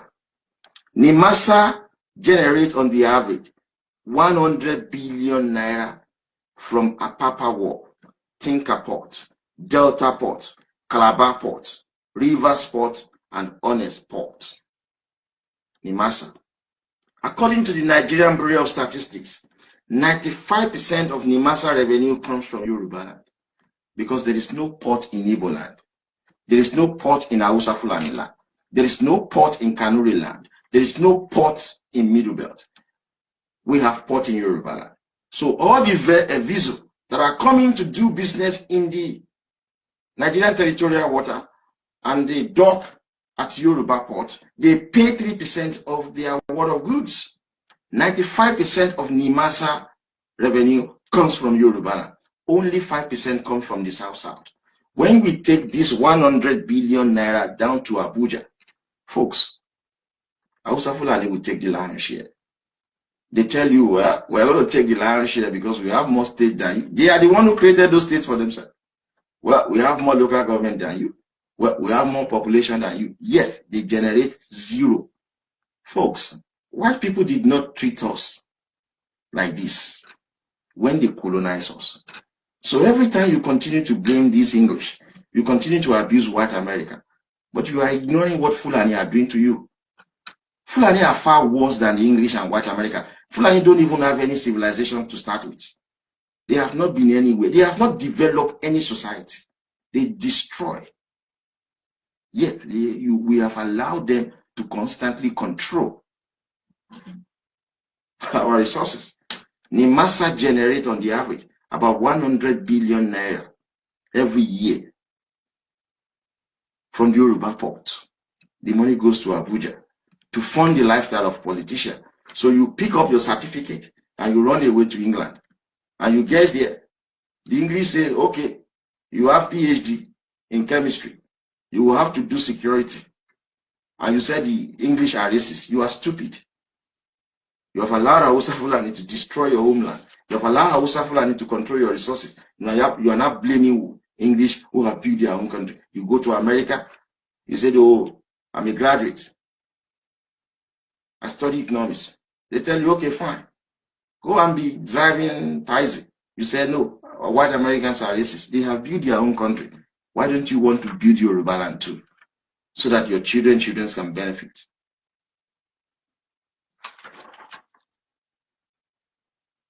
That is it from Nimasa. The last but not the least is the Nigerian liquefied natural gas. It's called NLNG. LNG pays dividends and revenue on sales of gas, feed gas. Each year, the Nigerian liquefied natural gas pays on the average 300 billion naira wholly from its Bonny Kingdom facilities in River State. That kingdom alone, that is where they get all the Nigerian liquefied natural gas revenue from Bonny Kingdom. 300 billion every year. This money goes to Abuja. There is no single contribution that is coming from Yoruba land into this 300 billion. No single contribution from Ibo land. Nothing from Hausa land. Nothing from Kanuri land. Nothing from the Middle Belt. The whole 300 billion naira from the Nigerian liquefied natural gas comes from South, and there is one area in particular, the Bonny Kingdom. All of the money will go to Abuja. Hausa Fulani will get the lion's share. They have turned you into slaves. They are turning you into slaves. Folks, that is all about it. I'm going to summarize the whole thing. So when I said to you that the Yoruba contribute 49% of the income of Nigeria, this is why. When I said to you that the South people contribute 44% of the wealth of Nigeria, this is the reason. The Hausa Fulani contribute only 2.5%. The Middle Belt people contribute only 2%. Ibo Eastern region, not whole Eastern region, Ibo land contributes only 1.5%, and Kanuri land contributes only 1% to the Nigerian income. When we talk about the South, there are about 6 major ethnic nationalities within that geopolitical zone. Edo people, Urhobo people, Ishekiri people, Ijo people, Ogoni people, and Efik Ibibio people. Collectively, this ethnic nationality produce 44% of the revenue of the federal government of Nigeria. Yoruba alone,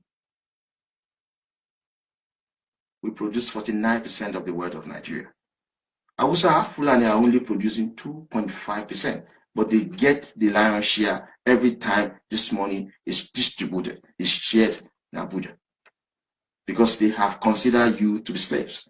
What gives them the power is because they have conquered you by taking over your presidency, your National Assembly, your judiciary, your military, your intelligence agency, and your civil service.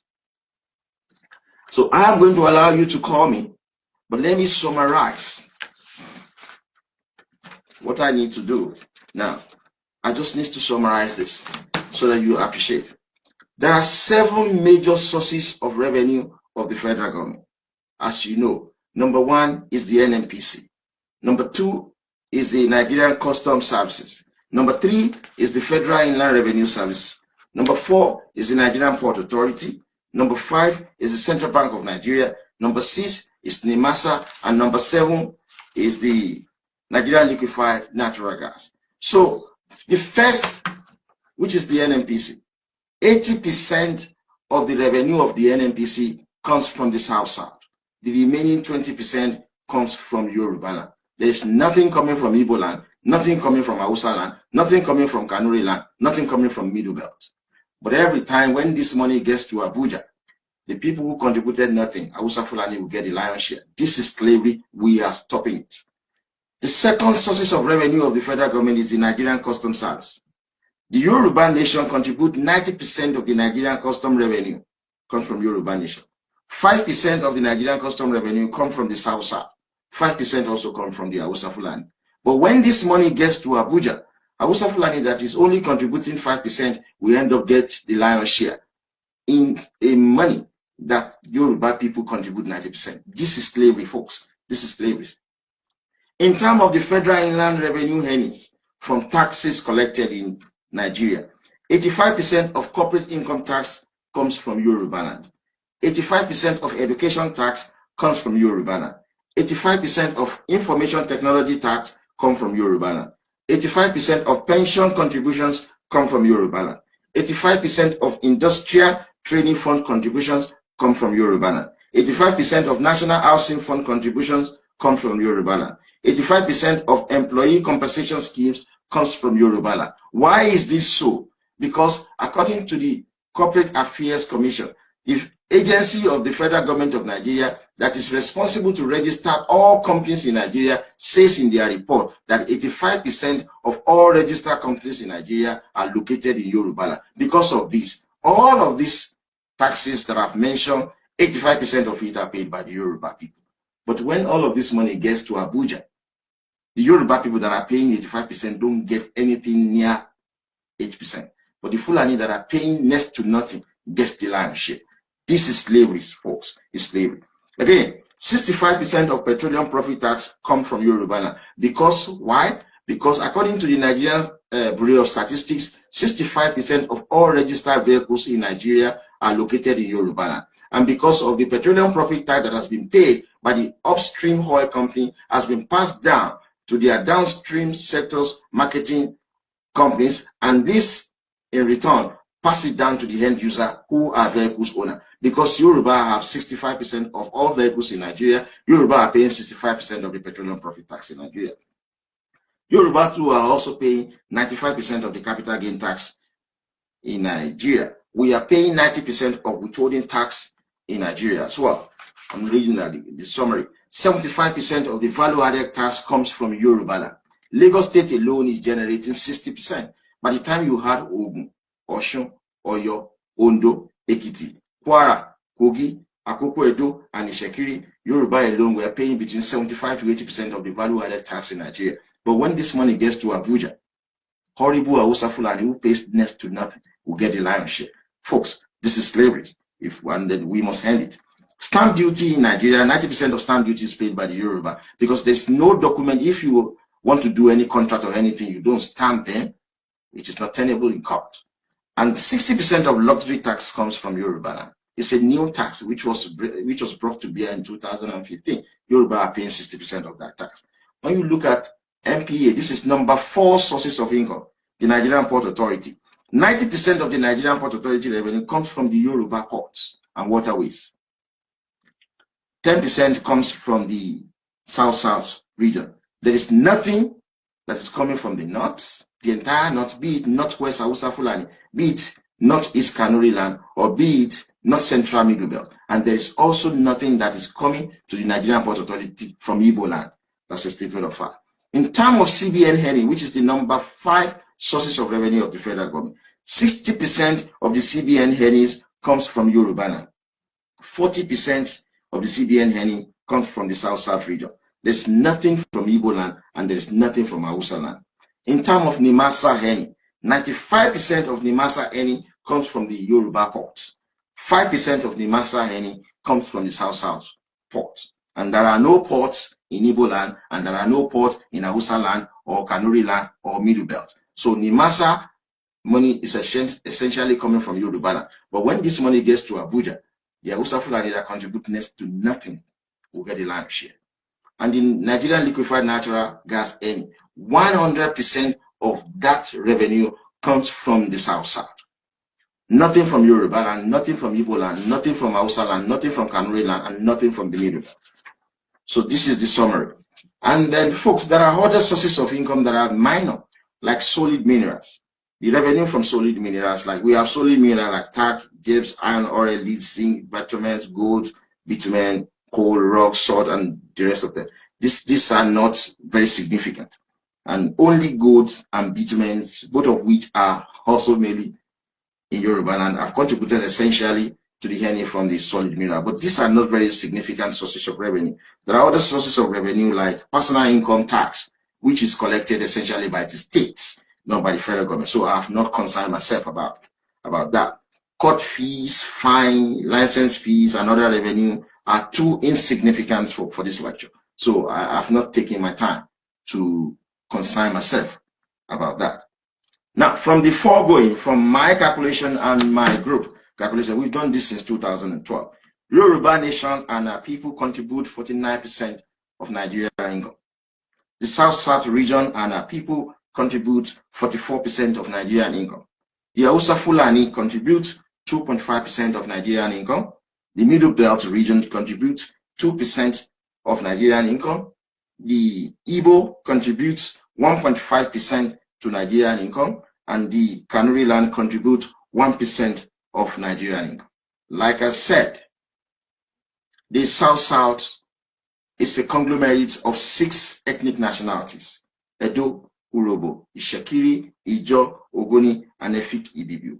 All these nationalities, save Ishekiri, contribute 44% of Nigeria income, because the Ishekiri income, which is essentially oil, has been factored into the 20% of the NNPC contribution that I earlier said comes from Yoruba.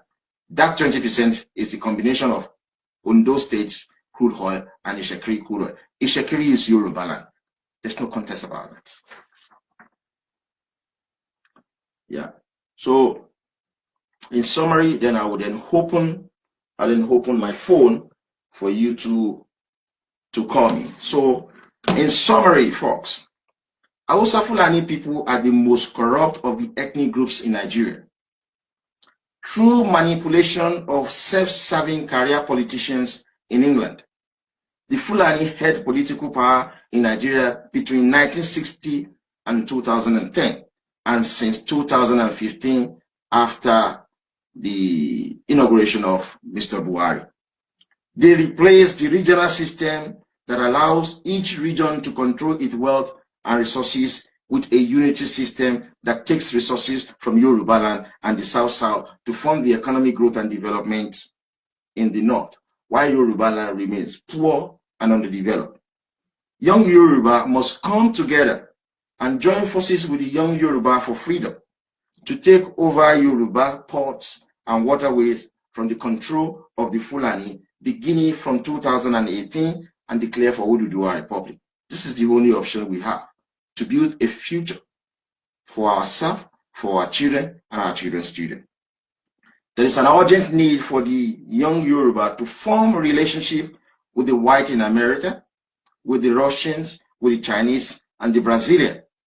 The English are not our friends. They have shown this time without number that they will only want to work with the Fulani. And Fulani are not even indigenous to Nigeria. They contribute 0% to the income of Nigeria. They contribute 0% to the GDP of Nigeria. But self-serving career politicians in England would rather work with them, because Fulani are immigrants. They are foreigners. So they can negotiate quickly with this self-serving career politician. But we are given a warning to the English politician.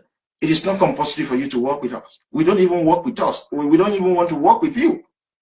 because you have never worked with us. You have always worked with the Fulani. You are aware that the wealth of Nigeria belongs to the Yoruba, but because you believe that you cannot dictate to us, that is the only reason you don't want to work with us. So we are going to work with white Americans. We are going to work with Russia. We are going to work with Brazil, and we are going to work with the Chinese. And we will hope to see how you are going to continue to prop up Fulani who have nothing to offer you.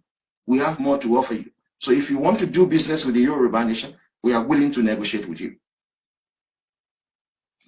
With the generation we've been waiting for, folks. Thank you for your time. I will now take your questions. And then the telephone number I'm going to give is I'm going to try and write it down for you to see. I'm going to make a comment. The telephone number is plus 447956880135. I'm going to write it down now as part of the comment.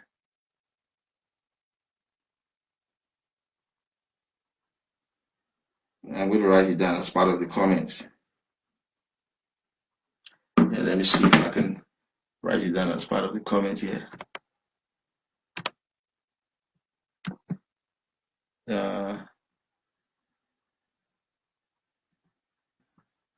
Plus 447956880135 plus 447956880135.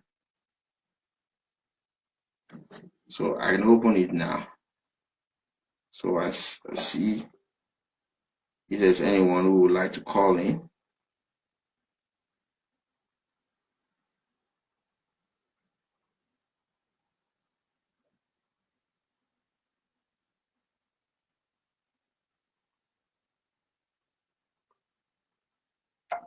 Yeah, I'll give you my number, and then I'm going to read your.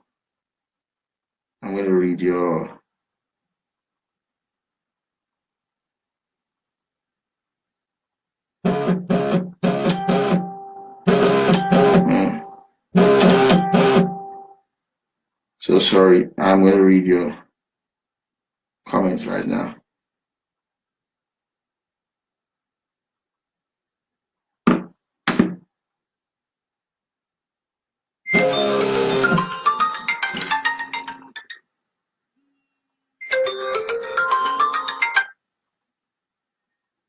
Hello? Hello? Hello?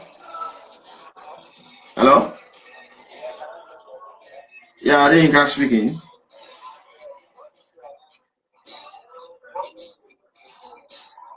So I can't hear you.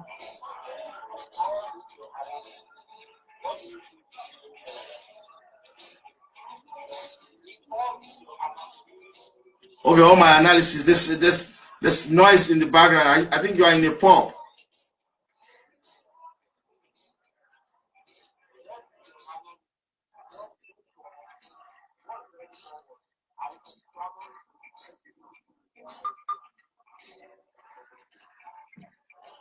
Yeah, my analysis. Yeah, the caller is trying to ask all of this my analysis. What exactly am I hoping to get out of all of this? It's very simple. We want the Oduduwa Republic. And then for people to key into Oduduwa Republic, they must know why we are using organized violence.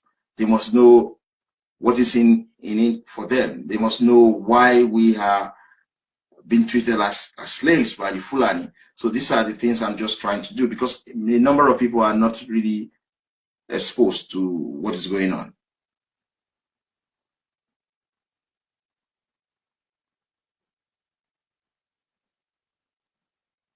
Yeah, you're talking now. Yeah, I think the internet is not really, the telephone is not really working. People are sending me messages. Yeah. Let me try and mute it. The telephone is not really working.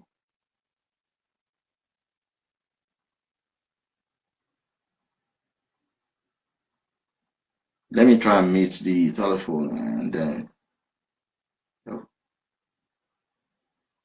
people are trying to get me, but it's not really working very well. Hello? Yeah, good evening. Good evening, sir. Yeah, how are you, sir? I'm fine, sir. I'm calling from Germany. My name is Richard. Okay, sir. You mentioned how many ethnic tribes in South, about 7 of them, right? No, I mentioned the major ethnic groups within the South. Yeah, you made, but in South, you have also. I'm from South, and I'm an Ibo man from South. Okay, sir. And when you talk about, like Delta State, I'm not from Delta State. I'm Ikure and I'm an Igbo. Yes. So when you mention South, without mentioning Igbo, I think you are a bit economic with the truth. Don't you think so, sir? I do agree with you, sir. I do agree. There are Igbo in Delta State, part of the Anioma, and there are Igbo in River State, like the Ekwere you mentioned. But Ekwere is oftentimes, for political expediency, will say they are not Igbo. But historically, they are Igbo. I believe so much they are Igbo. So if we go by the submission of the Ohanaeze Ndigbo in the Obasanjo National Conference of 2005, if I'm right, they did say that the Igbo in Delta and the Igbo in River should be part of the Igbo geopolitical zone. So forgive me if I have not mentioned the Igbo in Ikwere and in River State and the Igbo in Delta. I was only concerned about the major ethnic groups within the South. And then the Igbo are not major in Delta State. For instance, they are about 5% of the population of Delta State. And if you have to look at Ikwere, the Igbo are about 10 or 5% or 10%. So that is it, sir. Yeah, exactly. I like what you are doing because Nigeria is unfair to everybody. Okay. You understand? Nigeria is unfair to everybody, mostly the southern part of Nigeria. Okay. Like as you rightly said about the port, the port being controlled by Hadiza Usman. Yeah. I mean, that woman does not, and does not warrant, to have such, political and very strategic position in Nigeria. I think she's very naive for that position. I agree with you. I agree with you almost what we are saying. I'm an Igbo man from River State. And when you say Rivers, there is no water in Igbo land. 60% of River State are Igbos. The Kures are Igbos, and there's water there. Okay. Can I quickly come into that, sir? Can I quickly come in? You see, I wouldn't want to get into an argument, but 60% of River State being Igbo is a wrong fact. I think Ekwere is not up to 10% of River State by population. And then I did supply a map of the 1953 map and 1959 minority map sometimes ago when I was trying to educate the Igbo that even Port Harcourt, there's no shoreline in Port Harcourt, as it were. I try to explain that. But look, I don't want my argument to boil down to Igbo, because Igbo are always antagonizing me. But me, I am a conservative Yoruba citizen.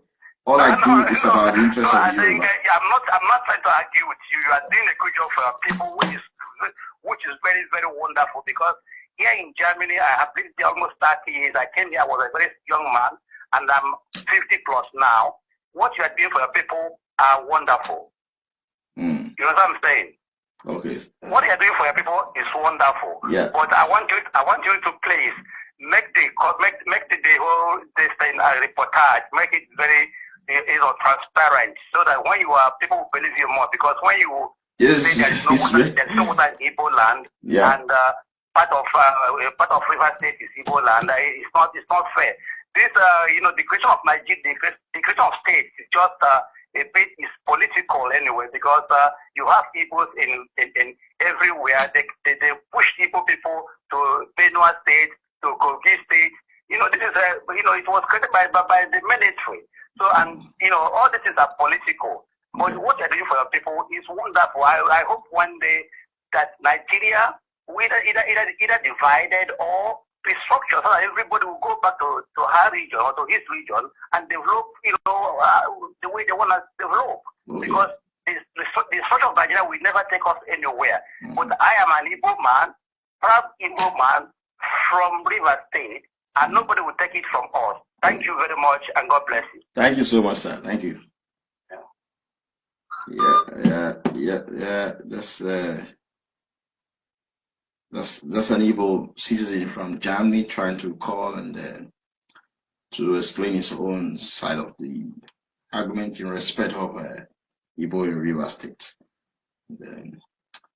I'm trying to look at some of the. I'm not going to respond to rubbish views. Hello, sir. I'm trying to look at some of the. I'm not going to respond to rubbish. Hello, sir. Yeah, good evening. Good evening, sir. Hello, sir. Yeah, am I speaking with Adenika? Yes, sir. You want to Adenika, grandson? Okay, Adenika, on Facebook Live. Yes, I'm live now with you. Can you go ahead with your question, sir? Okay, I have been following your campaign or your platform on past Facebook. Partly, I am convinced.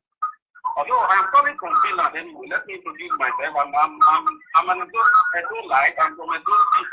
Can you tune down the volume of your computer, please? Okay, thank you.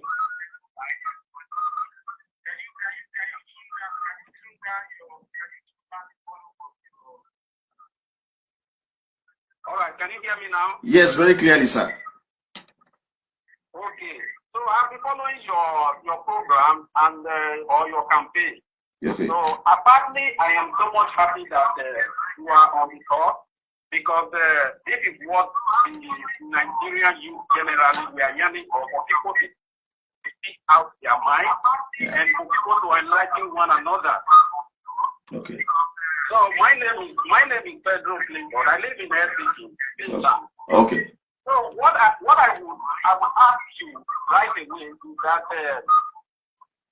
if Nigeria is returned back to the regional government, will you be satisfied rather than campaigning for Nigeria division? Yeah, thank you so much, sir. You see, we said in August that restructuring is too late. We don't want restructuring anymore. It's never going to work. What we are interested in is Oduduwa Republic. That's why my group is trying to reach out to the President of the United States to canvass for his support, because we're so serious about getting Oduduwa Republic. And what we're going to do is not as if we are releasing our secret. We're going to take over Yoruba port. I won't allow Adiza to continue to control my water. I won't allow her. I won't allow Hausa Fulani to continue to control Yoruba port. We won't take that any longer.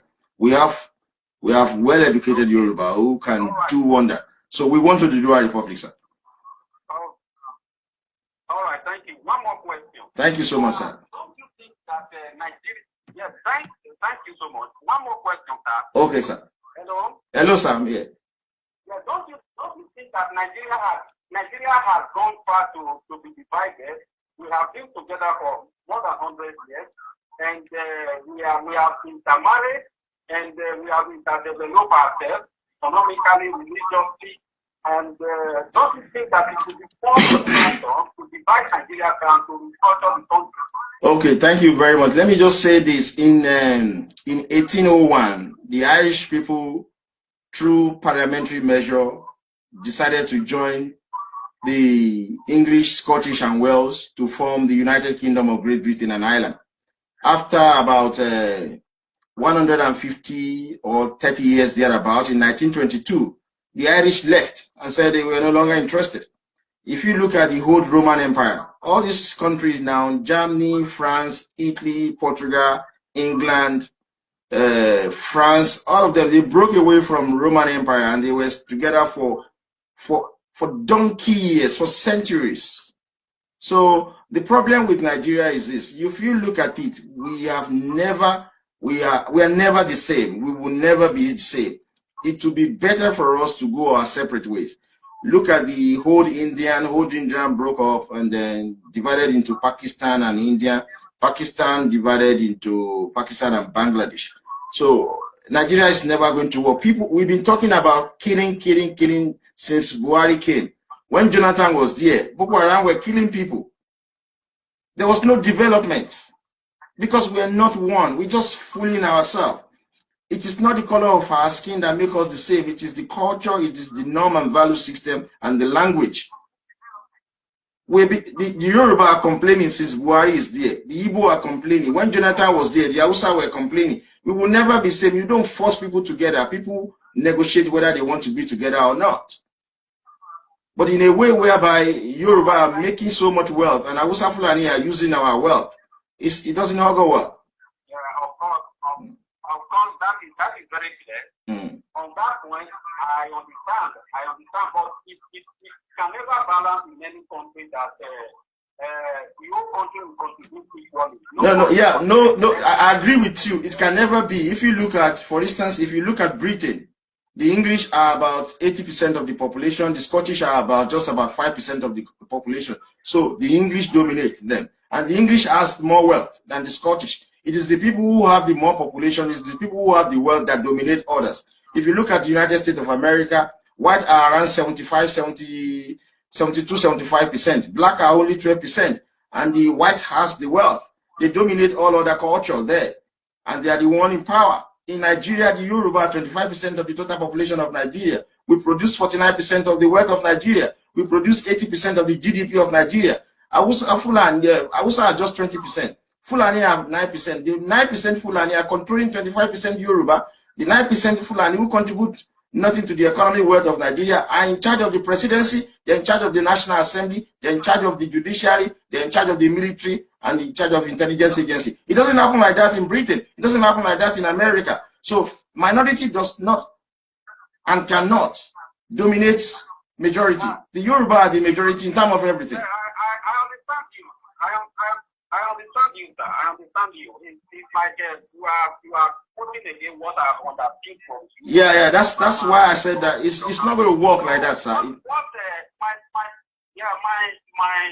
My last contribution is not a question, but it's a recommendation. So I would say that you will have to do a lot of consultation because your campaign and your objective is very huge.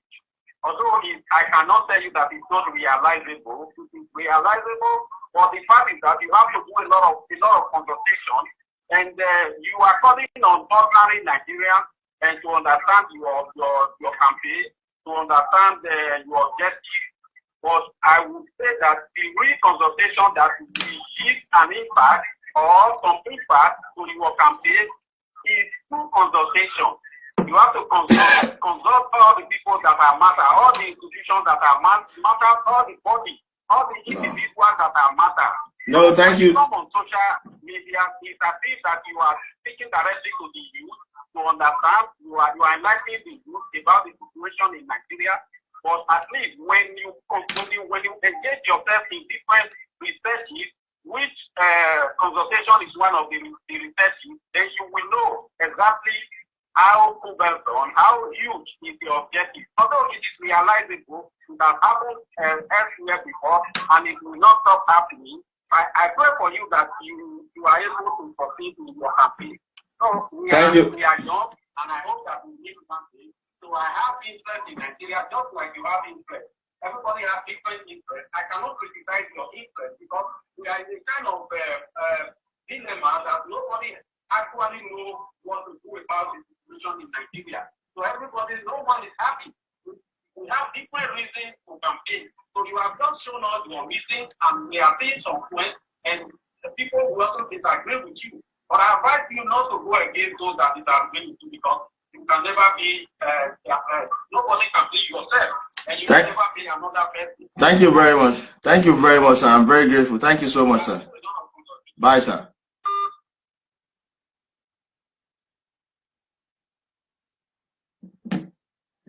Yeah, there's so much questions that are coming online, and actually wanted to do this for 2 hours. We have overshoot our time, and then people are still calling. Hello. So much call that are coming. People are coming, and I'm reading. Hello, sir. Hello. Hello. Hi. Yeah, please, I'd like to speak to Inga. Adeyinka speaking, sir. Okay. Now, I would like to ask. I'm listening presently to your analysis. Okay, sir. Number one question I would like to ask: what are the sources of your facts? Let me answer that. I've quoted my sources. I quoted the Nigerian Bureau of Statistics. I quoted the NMPC record. I quoted the Minister for Finance, and then I quoted the CEO of the Nigeria, Dr. Yemi Kale, was the CEO of Nigeria Bureau of Statistics and Statistics General of Nigeria. So I have my finding from the CBN annual report and accounts, and these are all of the things that we couple together to come up with the analysis I've made tonight. Okay. Secondly, I don't know what you intend to achieve. You are based in UK here. Why can't you go back to Nigeria and go and take action rather than just talk? Is it if the problem started in Nigeria? What are your facts? Now, thank you very much. Let me just quickly answer that question, please. Can I answer that question? It's the same way this guy from Ibo started. Excuse me, can I ask you that question? At the end of the day, he left, he ran away. Now, so many people died, so many people lost their lives, so many people lost their property, so many people lost their investment. Now, he's nowhere to be found. Okay, can I answer that question, please? Can I answer that question, please? Can I ask? Let me answer that question, please. He's called, I think it's a Yoruba guy who is not really impressed about himself. He said, why am I not coming to Nigeria? That's a foolish question. Hausa Fulani have taken charge of the presidency. They're in charge of the National Assembly. They're in charge of the judiciary. They're in charge of the Nigerian military. They're in charge of the intelligence agency. They control every facet of our life. And they don't want to give up that power. They don't have the wealth. They don't have the resources. So you are asking me to come to Nigeria so that Hausa Fulani can arrest me. If my Yoruba citizen or Shibajo is the president of Nigeria, I'm saying what I'm saying, I think I will be in charge of MPA. It will never be a desert that will be there. So Hausa Fulani are in charge of all the military. So that was why Hausa Fulani went to Ibo land to go and kill them. The people who went to Ibo land are not Igbo. The people who went to Ibo land are not Yoruba. They are Hausa Fulani who are armed with weapons. And these weapons were purchased with the resources of the Yoruba nation, with the resources of the Niger Delta. So you're asking me to go and confront Fulani. I'm going to use my brain to confront Fulani. That's why we're going to use chemical and biological weapons. We're not worried about that because Hausa Fulani are in charge of the military. So we will come home and we will use chemical and biological weapons. It's as simple as that. Because Hausa Fulani are in charge of your army. Hausa Fulani are in charge of your police. Hausa Fulani are in charge of your prison. Hausa Fulani are in charge of your custom. Hausa Fulani are in charge of your immigration. Hausa Fulani are in charge of your EFCC. Hausa Fulani control your intelligence. Hausa Fulani control every security agency in Nigeria. You open your mouth and tell me to come to Nigeria. If Yoruba are occupying all the security position, if Yoruba is the Inspector General of Police, if Yoruba is in charge of the army, if Yoruba is in charge of Navy, if Yoruba is the president of Nigeria, I will come to Nigeria and enjoy myself. Hello? Hello. Hi. Good evening, sir. Yeah, this is Benjamin Tudorfia. I'm from Akwa Ibom. Okay, sir. Yeah, please, I want to, first of all, thank you for what you are doing, and I want to praise you for discovering whom you are. The moment you know what is worrying you or what is disturbing you, how that put it, that is when you can fight a fight. You see, in this issue of, but first of all, I want to correct you in this issue of Igbos out, all this and that. We're all together with the Igbos. Remember that the deputy president of Biafra during Civil War was Philip Effiong from my state. Do you know anything like that? So we're together. Let's just forget about that. But then, I'm not trying to condemn what you are doing. Okay, let me quickly address what you said. When you said Yoruba and Igbo are together, I completely disagree with you. No. Let me say this, sir. Let me say this, sir. Let me say this, sir. Just hold on a second, sir. In 1945, Hausa Fulani started killing the Igbo. They have been killing the Igbo since 1945. They've done so several times. But every time the Igbo are always antagonizing the Yoruba, who have not for once exterminated them. So that is it. When you tell me that the Igbo and the Igbo are not your enemy, I see the Igbo as my enemy, nothing other than that.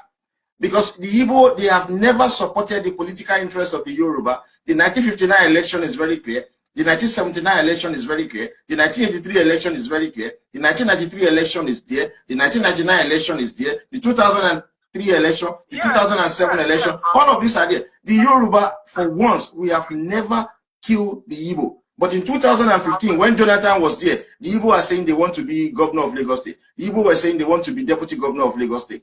Can they say that in Kano if they would not be exterminated? So you take Yoruba people for granted. That is why I constantly say that I don't want to work with you. But you are saying that we should work together, which is reasonable and fine. But the political, historical precedence of what the Igbo have been doing does not support that stand. We have never killed you. Are you waiting for the Yoruba to start killing the Igbo in Lagos, for instance, before you start respecting us? I live in England. I can never abuse the Queen of England. I can never abuse her. But the Igbo live in Yoruba land. They will abuse our obas. It doesn't work like that. But I also have been killing you in 2019. In 2019.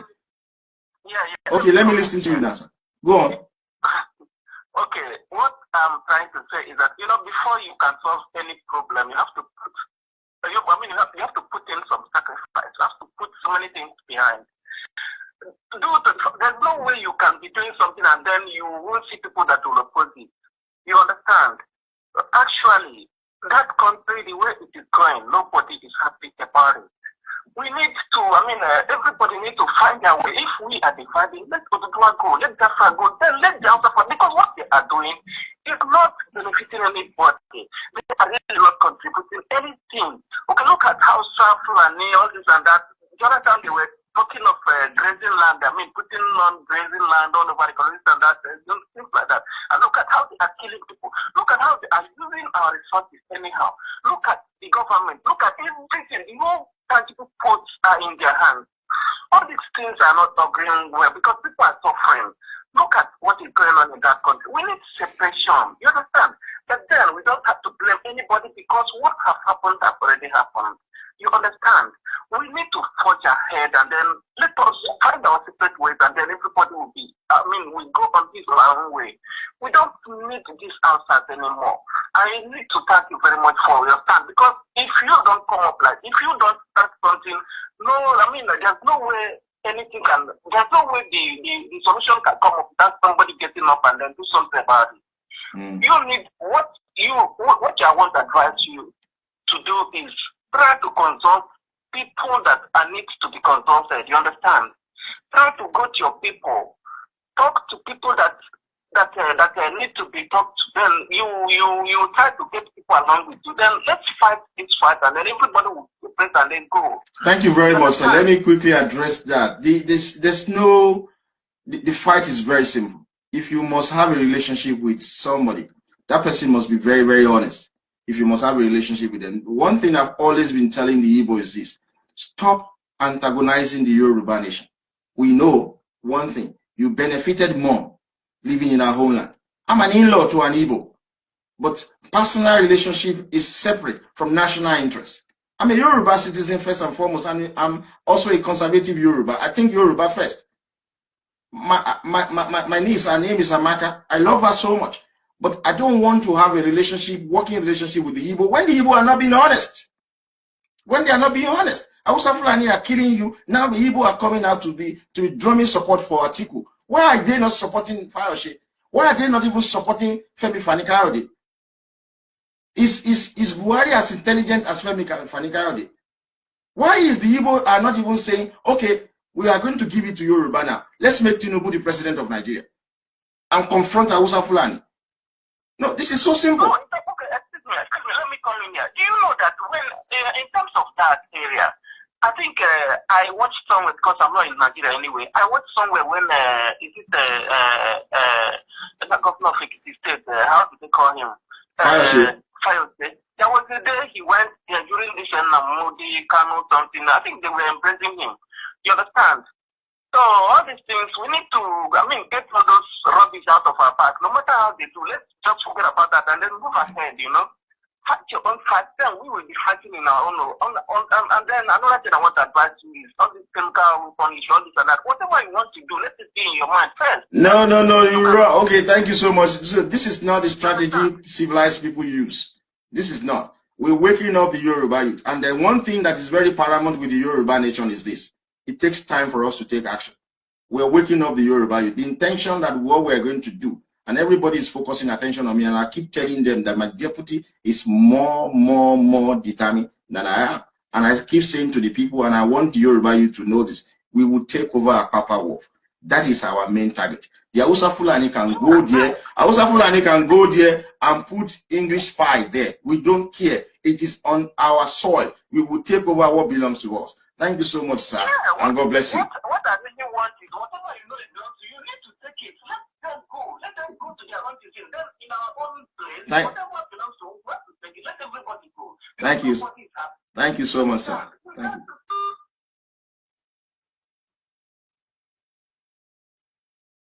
Folks, it's been, I have so many mixed calls. I thought we're going to do this and round it up.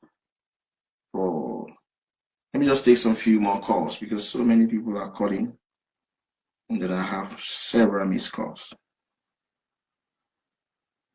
I can take voice messages now. And please let him answer. What do you want me to answer? Yes, we don't have interest in Nigeria anymore. It's good. Okay, the caller is an Aboki agent. The people are just expressing themselves.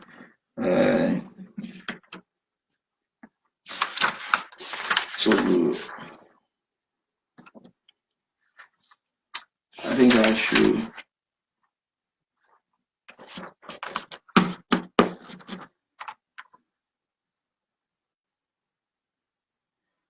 So let me.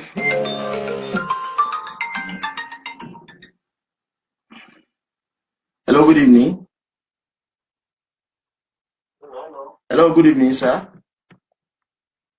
Hello, good evening. Good evening, sir. Mr. Delinka. Yes, sir. Good evening. Nice to speak to you. I'm speaking from Germany. Can you hear me? Yes, sir. I can hear you clearly, sir. Go ahead, sir. Okay. Okay. First of all, I congratulate you for the good job you are doing. And what I want to contribute is just simple. You know, I'm an Ibo man and I live here in Germany. And we, the Ibos, we want separation. Okay, sir. Entity, Nigeria, and we want that whatever has happened in the past should be forgotten. Let us work and make sure that the country is separated so that everybody will go a separate way.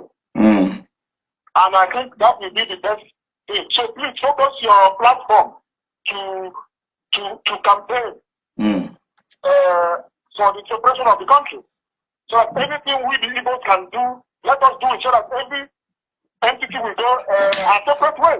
And I think we shouldn't blame one another. We the Igbos have fought wars. We have fought in the past to see that we go our separate way. But the Yorubas have not supported us in that quest. Those days, they don't forget about all those blame games. Focus your attention that we are ready to support you, the Yorubas, to make sure that we go our separate way. We that don't want to be with Yorubas, forget about we are everywhere in Lagos, in the north, and all over the world. We want our Biafra, and we are ready to do everything to help you in Yoruba to actualize this. So thank you very much. Thank you so much, sir. I'm very grateful. We hope we work together. Yeah, folks, let me just quickly say this. There's so many people who would like to call me now. I'm going to take another call. Folks, let me take this. Let me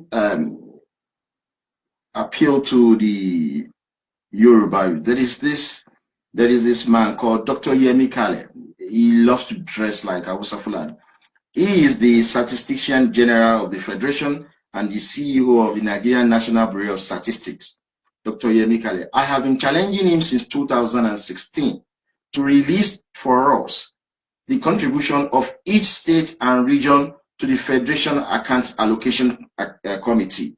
Every month, it tells the world, and particularly Nigerians, how much each state gets as monthly allocation from the federal government, from the Federation Account Allocation. But he has never, and he has refused to disclose how much each state contributes to that allocation.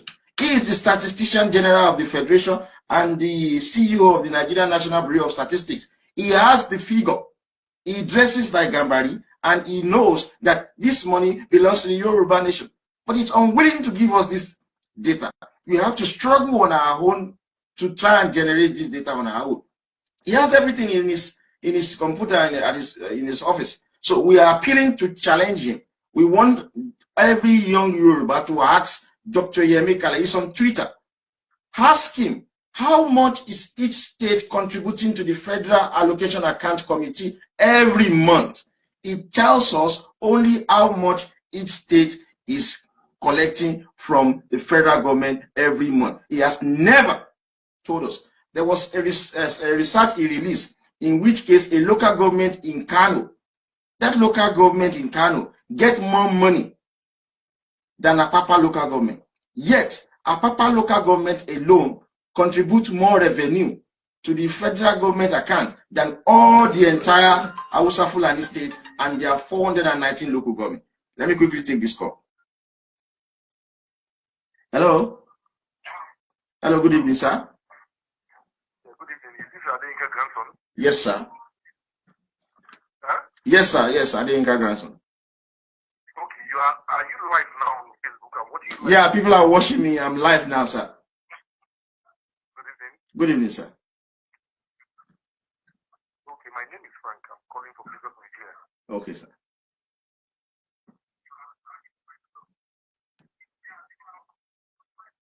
Okay. Yeah, we have to look at the foundation of how Nigeria came to be. Okay. Yeah. Hello, are you hearing me? I can hear you, sir. Go ahead, please. Yeah, the foundation, how Nigeria was even formed is a fraud. You don't bring people like you said of diverse culture, diverse beliefs, diverse value system, and force them into a contraction. Nigeria was formed by a man called Lord, yeah, who has been used by the British in India and in some other countries in Bangladesh to suppress the minority. And this same man was brought to Nigeria. And in 1914, after a rump of sex between Lord and the so-called girlfriend, Lord is a Freemason man, is an occultic man, and who is a friend to the Hausa Fulani. And he decided, and the girl after the rump of sex has said, let's call this construction called Nigeria. You do not force people into a nation. They negotiate their sovereignty and they negotiate their nationhood. Nigeria is not a nation. A nation is not bound by boundaries and by languages and by tradition and by culture. But in the case of Nigeria, there is a clear difference. Even Lord Lugard said that Nigeria is like the north and the south is like oil and water that cannot mix. Yes, sir. I'm a science student and I have a good background in chemistry. You cannot mix acid and water. There will be an explosion. The value system is different. But please, what do we do this generation? I look at Nigeria and angry. I'm wondering what will I tell my children. Let's look for a way to end this so that our other generation, our children will not suffer the same thing. I read geology in school. I sat in NMTC in Ikoyi, Lagos, nothing. Fulani friends who did this service together. They are all working in NMBC, LNG, DPL. Most of them did not write any test. Neither did they do any interview. They don't give them appointment letter from the HR. Now, no drop of oil comes from the north. The Niger Delta has suffered so much. I'm not from that region, though. But I have gone there on a field trip. And in Ogoni alone, most men from the age of 40 and above suffer prostate problems as a result of oil spillage on their land. And anybody who is a good soil chemist will tell you that anywhere you find oil, that crops cannot grow there. The injustice is too much. There will be an implosion very soon in Nigeria. Even the Hausa Fulani and the cannot stop. So one thing is this. I'm Ibo, you are Yoruba, I know. But then we have a common goal, or we have a common enemy, which is the Hausa Fulani. Yeah, thank you so much, sir. I'm trying to round up the program now because it's almost 10 o'clock, 10 p.m. here. I'm so sorry. I appreciate what you have said. I will address it now. Thank you, sir. Folks, I think I will have to round it up here now. I've got so many missed calls. I'm so sorry to all the people that are trying to call me who cannot get. I'm so sorry. I do appreciate your dedication to come and watch me live most of the time. Thank you so much. And thank you, my last caller. I don't know your name. I'm very bad at that. Let me just address the people who are asking me to come down to Nigeria. I live in England, and then as you may well know, the English always support the Fulani. So I understand the implication of what I'm saying, but there is a beauty of freedom of speech for people to speak about their mind, their state of mind, which I'm taking advantage of, which I'm doing. But for you to say to me to come to Nigeria, you are literally telling me that you are not happy with what I'm doing. That's number one. So you know that if I come to Nigeria, Gambari will arrest me. Why? Because Buhari, a Fulani, is the president of Nigeria. Mr. Buhari, a Fulani, is the chairman of the Council of States. Arab Yadam is the National Intelligence Agency. The Department of State for Security is controlled by another Fulani, the Mama Daura. The Defense Intelligence Agency is headed by Vice Marshal M.S. Usmar, also a Fulani. The Ministry of Internal Affairs is controlled by Dambazu, Abdurrahman Dambazu, a Fulani. You're asking me to come to Nigeria and meet all of these Fulani that are controlling everything. And the Nigerian police force is led by Ibrahim Idris, a Fulani. Nigerian army is led by Tuko Buranta, a Fulani.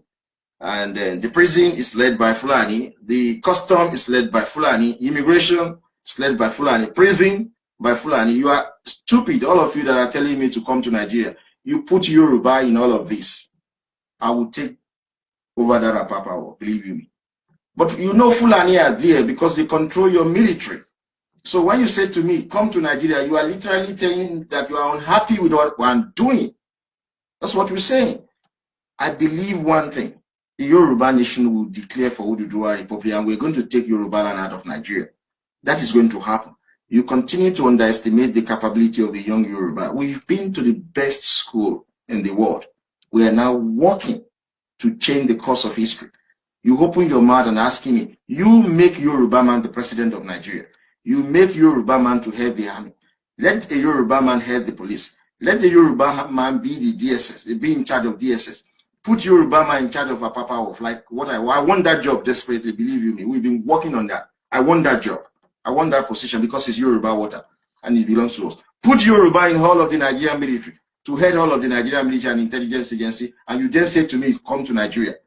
You are foolish. The people who went to Abia and killed the Ibo were all Fulani people. The funding for the Nigerian military is paid for by the Yoruba money and South money. And you're telling me to come to Nigeria, idiot. When Hausa Fulani are controlling all your life, we will come to Nigeria with chemical and biological weapons.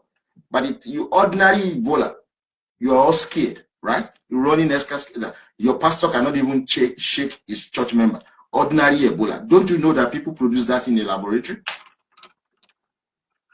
Hausa Fulani are controlling the police, they are controlling the army, they are controlling the navy, they are controlling the DSS, they are controlling UFCC. They are controlling your port. They are controlling your waterways. They are controlling everything. So how do I confront them? My brain power. And that is chemical and biological weapon. Folks, thank you so much. I think I've done a very good job to tell the Yoruba nation that we produce 49% of the income of Nigeria. We produce 80% of the GDP of Nigeria. What that simply means is that the economic of Nigeria is produced by the Yoruba people. If you have so much power to produce all of that, why are you allowing idiot Fulani to be in charge of your presidency? Why are you allowing people who contribute nothing to control your National Assembly? Why are you allowing Fulani to control your judiciary? Don't you understand the implication of all of this? Why are you allowing the Fulani to control your military? Military that is being funded by the Yoruba money. Why are you allowing them? Let me take this call. Hello? Yeah. Why are you allowing them? An idiot will open his mouth and say grandson should come to Nigeria. Make Oshibajo the president of Nigeria. Believe you me, I'm going to get the best job in that country. And I want to control our Papa off. That's something I so desire. When I say controlling, I want to take it over. You remember the 4 Yoruba youths who took during June 12th, who hijacked a plane? You remember? Remember? We will take over Apapa War because it belongs to the Yoruba nation. The moment we take over our port and water, we will do economic blockade. We will blockade Hausa Fulani. You won't be able to take anything. All of the money you've been taking that belongs to Nigeria, you will away. So, folks, I want to wish you Happy New Year, and I want to appeal to you, all young Yoruba. Please, you have to join Young Yoruba for Freedom. You can go onto our website, www.youngyorubaforfreedom.org, to read about what I've been writing, to watch some of my videos. You can sign on to my Yahoo YouTube account, because so many people have signed on into my YouTube account. They're asking me to do a live video because they want to. Well, majority of the people there are Yoruba in America anyway. So you can go on to my personal page and try to watch some of my video. 2018, we just want to take over our ports. Believe you me, we will take it over by the special grace of Eledumare. Thank you so much. Eledumare Agbiwa. Ashe. Thank you. Good night.